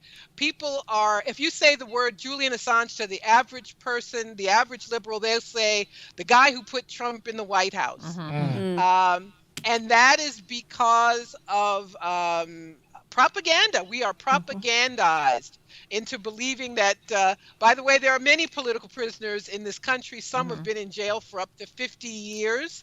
Most of them are black people, and most people don't know their names. So he's just the latest one, but people know nothing about the others either. But I think we have a bigger job to do in trying to break down this system that makes this prosecution possible at all. So people can't think that they can vote for Joe Biden and think there's going to be some harm reduction and then be surprised when he does what Trump does. We have a systemic problem. We have a system that we must oppose, a system that we must speak out against. And I think we have to think in a way that's more revolutionary, rather than expecting somebody like Joe Biden, who said nothing will fundamentally change. And he meant that about many different issues. And he obviously meant it about the surveillance state and foreign policy, because 9 times out of 10, he does just what Trump does. I want you to speak a little bit more to the comment you just made about how there are a lot of political prisoners out there that don't necessarily get the same level of scrutiny. What do you think that the Assange case says about who is criminalized and who is allowed to flagrantly break the law and never face accountability? Well, you're criminalized if you expose the crimes of the people who have no accountability. We have presidents who get into office, they pardon their friends, they make sure that everything is covered up for past presidents. And those are the people without accountability. And unfortunately, those are the people we're depending on to act against character and suddenly free Julian Assange. This man, they're committed to locking up and hoping that he just wastes away. And I wonder if they really want him to be brought to the United States. He's out of sight, out of mind in another country. If they bring him to Washington to stand trial, what will that do? It may be a little harder to hide his story. But you know, that's another issue. But those are the people who we must agitate against. And we have a lot to agitate against. And we have to rethink many things that may be difficult. Our reliance on electoral politics and expecting change from our electoral system, expecting change from Democrats when these efforts are always bipartisan. Who among the Democrats has spoken up for Assange? And we can change that, and we should try to change that. But I'm just making the point that it's a different lift than the way in which we've been thinking. Well, Congressman Ro Khanna was here tonight, and we want to congratulate him. And Congresswoman Ilhan Omar did. Ilhan Omar does. And she said we should look at the news. She sent her regrets. But your broader point is well taken, that, you know, in terms of the elected politicians, it should be all of them supporting him, and it's like standing up for them. Basic and I appreciate rights in the country. I appreciate that you said we need to start thinking in revolutionary terms. Even the good stuff that's happening is too little, too slow, too late. And JFK said that those who make peaceful revolution impossible make violent revolution inevitable. We better have a peaceful revolution in this country, or God help us. Yeah. And what we see, whether it has to do with big oil, whether it has to do with big pharma, whether it has to do with the military, whether it has to do with government secrecy in any area, what we recognize is it's all a matrix. It's all this corporate matrix. It's this corporate political matrix, and it must be overthrown. And what must be overthrown is the complacency and the disengagement on our own part that keeps us from calling this craziness out. And we don't have a lot of time left. Yeah. All of us need. You might not think of yourself as an activist. The fact you're watching us tonight makes you an activist, and I hope that you will continue along this road. We have to talk. We have to do the things that Kyle was saying. You need to write your congressman, call your congressman, get involved in the midterms. This is not a moment when any of us can afford to be silent. Margaret, thank you so much, Margaret, for making time. I know you're busy this evening. Yes, we're really grateful to have you. Check out Black Agenda Report, everyone. Yeah, everybody check out Black Agenda Report. Bar. Thank you so much. And the site that I mentioned, actually the site is AssangeDefense.org. So that's what everyone should check out, AssangeDefense.org. Make sure you sign up for their updates. AssangeDefense.org. Yeah. And I go ahead, Kyle. Okay. All I was going to say, I just wanted to reiterate the point because Gabriel stressed this to us that the thing he is it? Yeah, go ahead. Read your mind. Gabriel stressed. Listen. Mobilize. It matters if you write your congresspeople. So write, call, get in contact with your congresspeople. I swear to you guys, it makes a difference. They're only human. They see a flood of stuff on a certain issue. Literally, Ro Khanna, I should have brought this up when he was on the show, but the reason he got interested in new media is because he used to go on CNN and MSNBC and Fox News and Fox Business, and he's like, I get like one tweet over it. Yeah. He goes on any of the new media shows, and he was like, I'd get like 300 tweets. Yeah. And he responded to that. He was like, oh, okay, this is interesting. Yeah. If these people get calls and letters, they'll start acting. I think I asked, someone tweeted, like, Katie, you started this. I'm being self-deprecating kind of, but I did ask Ro about Assange. And maybe that's why he's had to start thinking about it. There you go. Well, another thing I wanted to share, well, first of all, having lived in both of those worlds, I can tell you the cable news world, the audience, very passive. In new media world, people are actively showing up for whatever the show is. They're affirmatively choosing, I want to hear from Marion, I want to hear from Kyle, I want to hear from Katie. And there's just way more, way higher level of engagement. So that's why new media can be so disproportionately impactful. Headquarters of the revolution. There you go. But I also wanted to share with you in their interview that we did with Stephen earlier that's going to drop tomorrow, he really, really wanted to stress that all of the little individual actions that people took, the letters he received in prison, I mean, he was very emotional. It kept him going. He said it literally kept me going when I would wake up and get all these letters from people saying how much they appreciate what I did. And not only him, he said all the people around him Everybody else in the prison. Yeah. They were uplifted by receiving those letters. And ultimately, you know, he was able to be released from prison into home confinement. But he felt like all of the pressure and the sunlight and the scrutiny and all of those things, he really does believe, we were kind of kidding about like our live stream doing it. It wasn't just the live stream, but he really did feel like the public pressure and accountability forced the Bureau of Prisons to take another look at this case and decide to do something. So all of that is a long way of saying that it may feel so impotent to call your congressperson or send them a letter or send them an email. But it's not. Gabriel Shipton is not a stupid person. No, he's not. Been at this for a while now. He's thought about what could make the biggest impact. And these are human beings. They respond if they get these communications. It impacts what is on their brain, what they think about, and what they're likely to bring up. So please, please, please call, write, do what you can, because it may feel small, but it really does make a huge, huge difference. And remember, when you talk to your Congress people, it's not just stop the extradition, it's stop the prosecution. Joe Biden could end this any day. Yeah. And also a plug for, you know, a lot of people have talked about the horrible torture, the psychological and emotional as well as physical torture on a certain level of people like Assange and so many other people in prison. One of the things that Stephen Donziger has said is that when he would get all this mail, that there were men who would say to him, "You get more mail in a day than I've gotten in a decade." There are a lot of projects out there. Remember, we have 2.3 million people imprisoned in the United States. When I was in college, we had 300,000. Hundreds of thousands of people who are imprisoned in the United States should not be, and possibly more. There are projects that you can Google and become part of some of these letter writing campaigns and write to people who, for whom it could make all the difference in the world. What Stephen said is he would get the letters, so many at once he'd get 30 letters in a day or whatever. The guards noticed he was getting the letters and were like, what's going on with this guy? So the guards Googled him, learned about his case, realized this guy stood up to Chevron and like he's if anything, he's a hero. And so that sort of made the guards recognize who he was, made the inmates recognize who he was. And like he was saying, it sort of lifted everybody's mood and allowed everybody to feel like, you know, they're part of something, and it helped them get by knowing that there were people who cared and that, you know, it was something that was important. Yeah. So point is, a little spark can go a long way.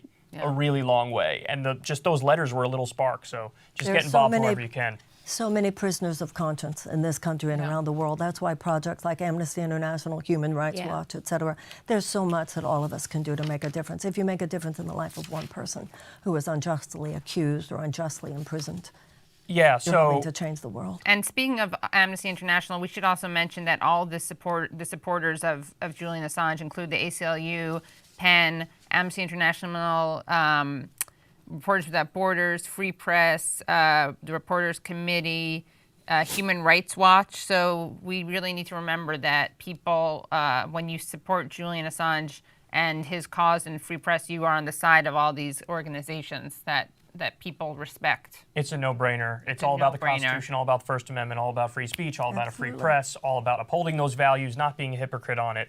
We love you guys. We're going to end here with something special. We're going to go out with an interview of both the great Cornel West, who needs no introduction, and the great Daniel Ellsberg, who, according to his own account, is the previous era's Julian Assange. And when Joe Scarborough said, this isn't the Pentagon Papers, well, according to Daniel Ellsberg's like, get it. And I also want to update people that you'll see in the interview, because I spoke to Cornel, and my interview with Cornel, it looks a little different because I did it from my live show. Actually, I did it earlier this week. I did it with Stephen Donziger, Lucy Lawless, and Cornel West. It was a really fun discussion.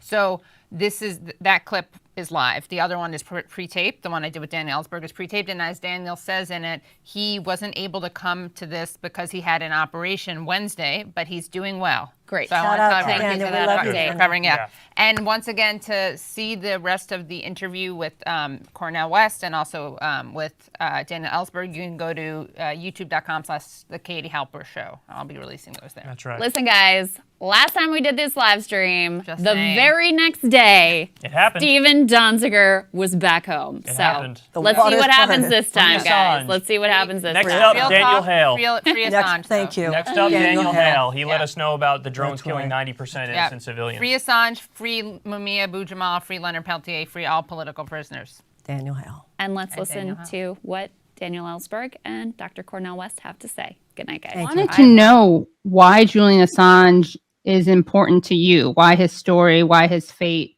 why his treatment is important to you, and something that you've championed yourself. I think anybody who has a commitment to truth, and the condition of truth is to allow suffering to speak, ought to be not just committed to Brother Julian, but the principles that he stands for. What we are witnessing is the criminalizing of basic journalistic practices.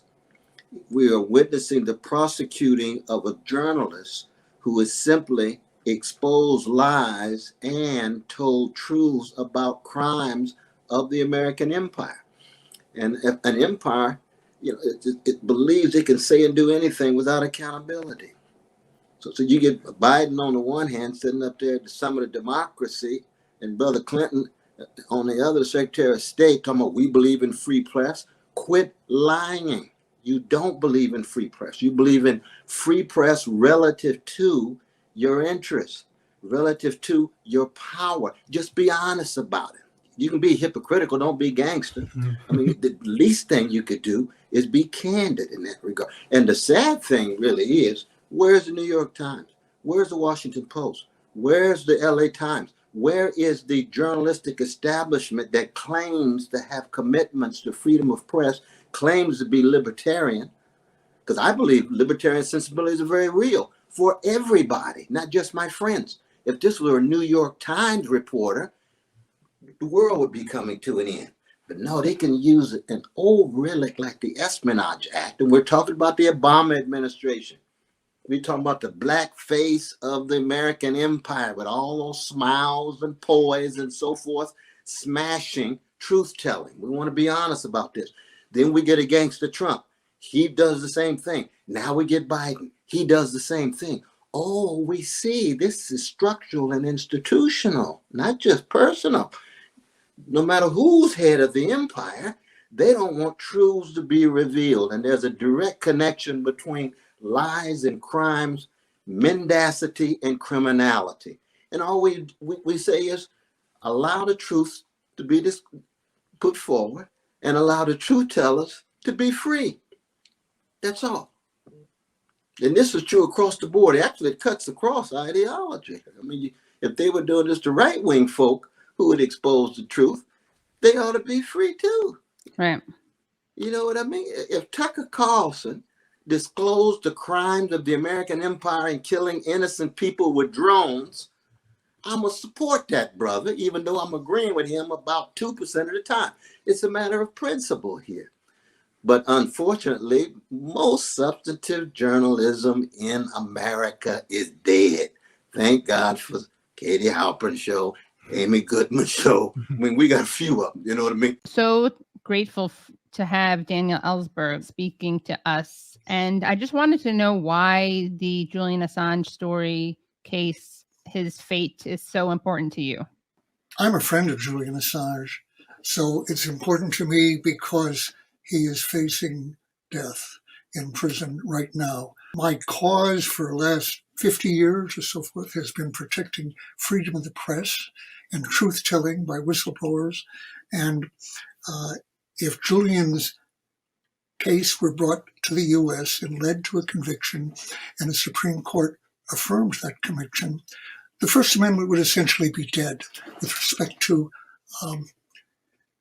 so-called national security or national defense issues involving classified information. It isn't dead yet. The case against Julian would nail it shut if it led to a conviction affirmed by the Supreme Court, which has never addressed the constitutional aspects of this issue. His indictment is unconstitutional. He has committed no crime, and yet he is, in fact, facing death. Why do I say that? We've just learned in the last few days that on the first day of the hearing, which led to the British agreeing to the U.S. appeal to extradite him by British judges, on the first day of that, he was suffering a stroke during the proceedings. It was clear to people watching that at the time, journalists who had access to it, of which I was not one, and that has been confirmed now by medical doctors, emphasizing the health issues which were the subject of this particular appeal. By the way, there will be an appeal of this decision by his defense team, which will raise the constitutional issues for the first time, but we'll get to that in a moment. That isn't very promising in Britain. But when I say it's an emergency right now, from the point of view of Julian and his friends and his family, I have just retweeted or tweeted out a column by Chris Hedges today. And let me be clear, I'm talking to you on Tuesday before your program. I have an operation scheduled for tomorrow, so I can't do it on Thursday. Chris is always very eloquent and passionate on these subjects, but I've never seen a better column on the both personal and First Amendment issues that are raised by this case. I've never seen anything quite like it, by the way, making so clear the murderous aspects of this proceeding. We're talking about a case here that should never have been brought constitutionally though the British cannot be expected to understand that thoroughly. There's no question, the British don't have a constitutional First Amendment as we do, protection of the press, that particular institution singled out for protection in our Constitution, because with all its shortcomings of the press and its failures and its errors and everything else, it serves a essential public interest, which is now very much being challenged in a way that a lot of other administrations would have liked to do, but they didn't dare because it seemed so clear that the Supreme Court would find the charges unconstitutional. A blatant violation of the protection of the freedom of the press in the First Amendment, in our Bill of Rights. Other cases, like my own, mine was the first 50 years ago to, as a prosecution of an American for giving truth to Americans, truth that had been withheld from them, I would say, clearly wrongly, but in any case, truth-telling to the American public and media and Congress. As a source, I had been a former official. I had official access to this information which was being wrongly withheld. There were many leaks before me, before that, but it had never been a case brought against to prosecute someone criminalizing this truth-telling or leaking. My case was the first indictment under the same charges that Julian is now facing.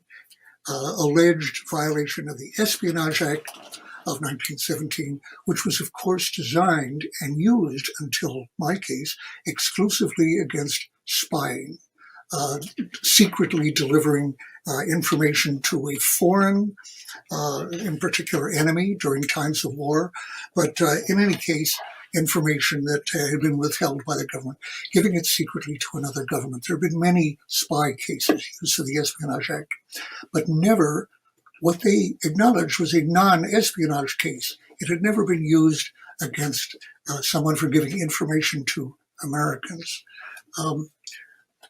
Why did they do that? Because they had no other law in this country in which to indict me. And they wanted as much to shut me up as they have wanted to shut up Julian Assange, Chelsea Manning, Ed Snowden, Tom Drake, and others. So they found this law, and the letter of the law does seem to apply. Badly drafted, or in some way, goes far more broadly than could be justified in terms of the First Amendment. But other administrations had refrained for that reason, for using it or any other law against sources or against whistleblowers, because it was so clearly unconstitutional to do that. Nixon experimented to see whether he could get a court, maybe the Supreme Court, to accept that it could be used in that way. And even if he had failed, the very 2 years of court process that I went through, and would have an intimidating effect on future sources and journalists. Now, my case was dropped when evidence came out just before it went to the jury of criminal action by the Nixon administration against me outside the court case to shut me up.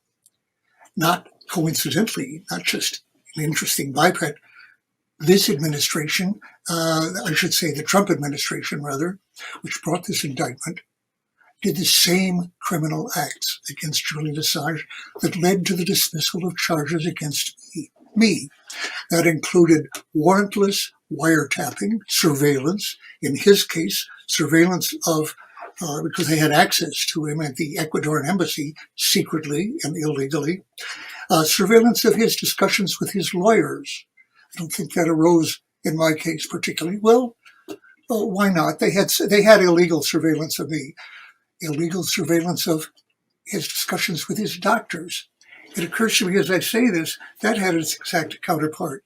Of course, the so-called plumbers acting for the White House under Nixon went into my former psychoanalyst's office, doctor's office, in pursuit of information.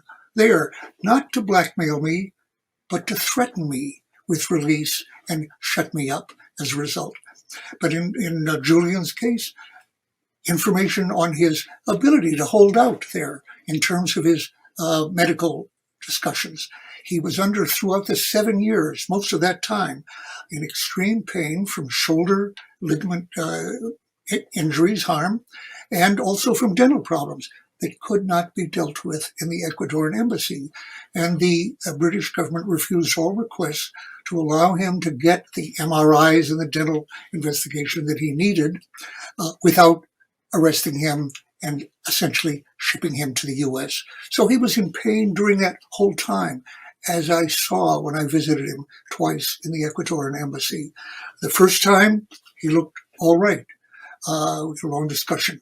The second time, he looked terrible, and that was long before he was finally kidnapped and brought out of the embassy. And that, of course, has continued to be true in this high security, maximum security prison, Belmarsh, in which he's been held. Again, there is no excuse for his being in a high security prison like that, in essential solitary confinement, except that in the eyes of now President Biden, when he was vice president, that what he had done in telling these truths was it made him a high-tech terrorist. Now that's ridiculous. Truth-telling, giving out information, whatever you thought of it, terrorism, absurd. Thanks for letting the women say what Gabe. What's that?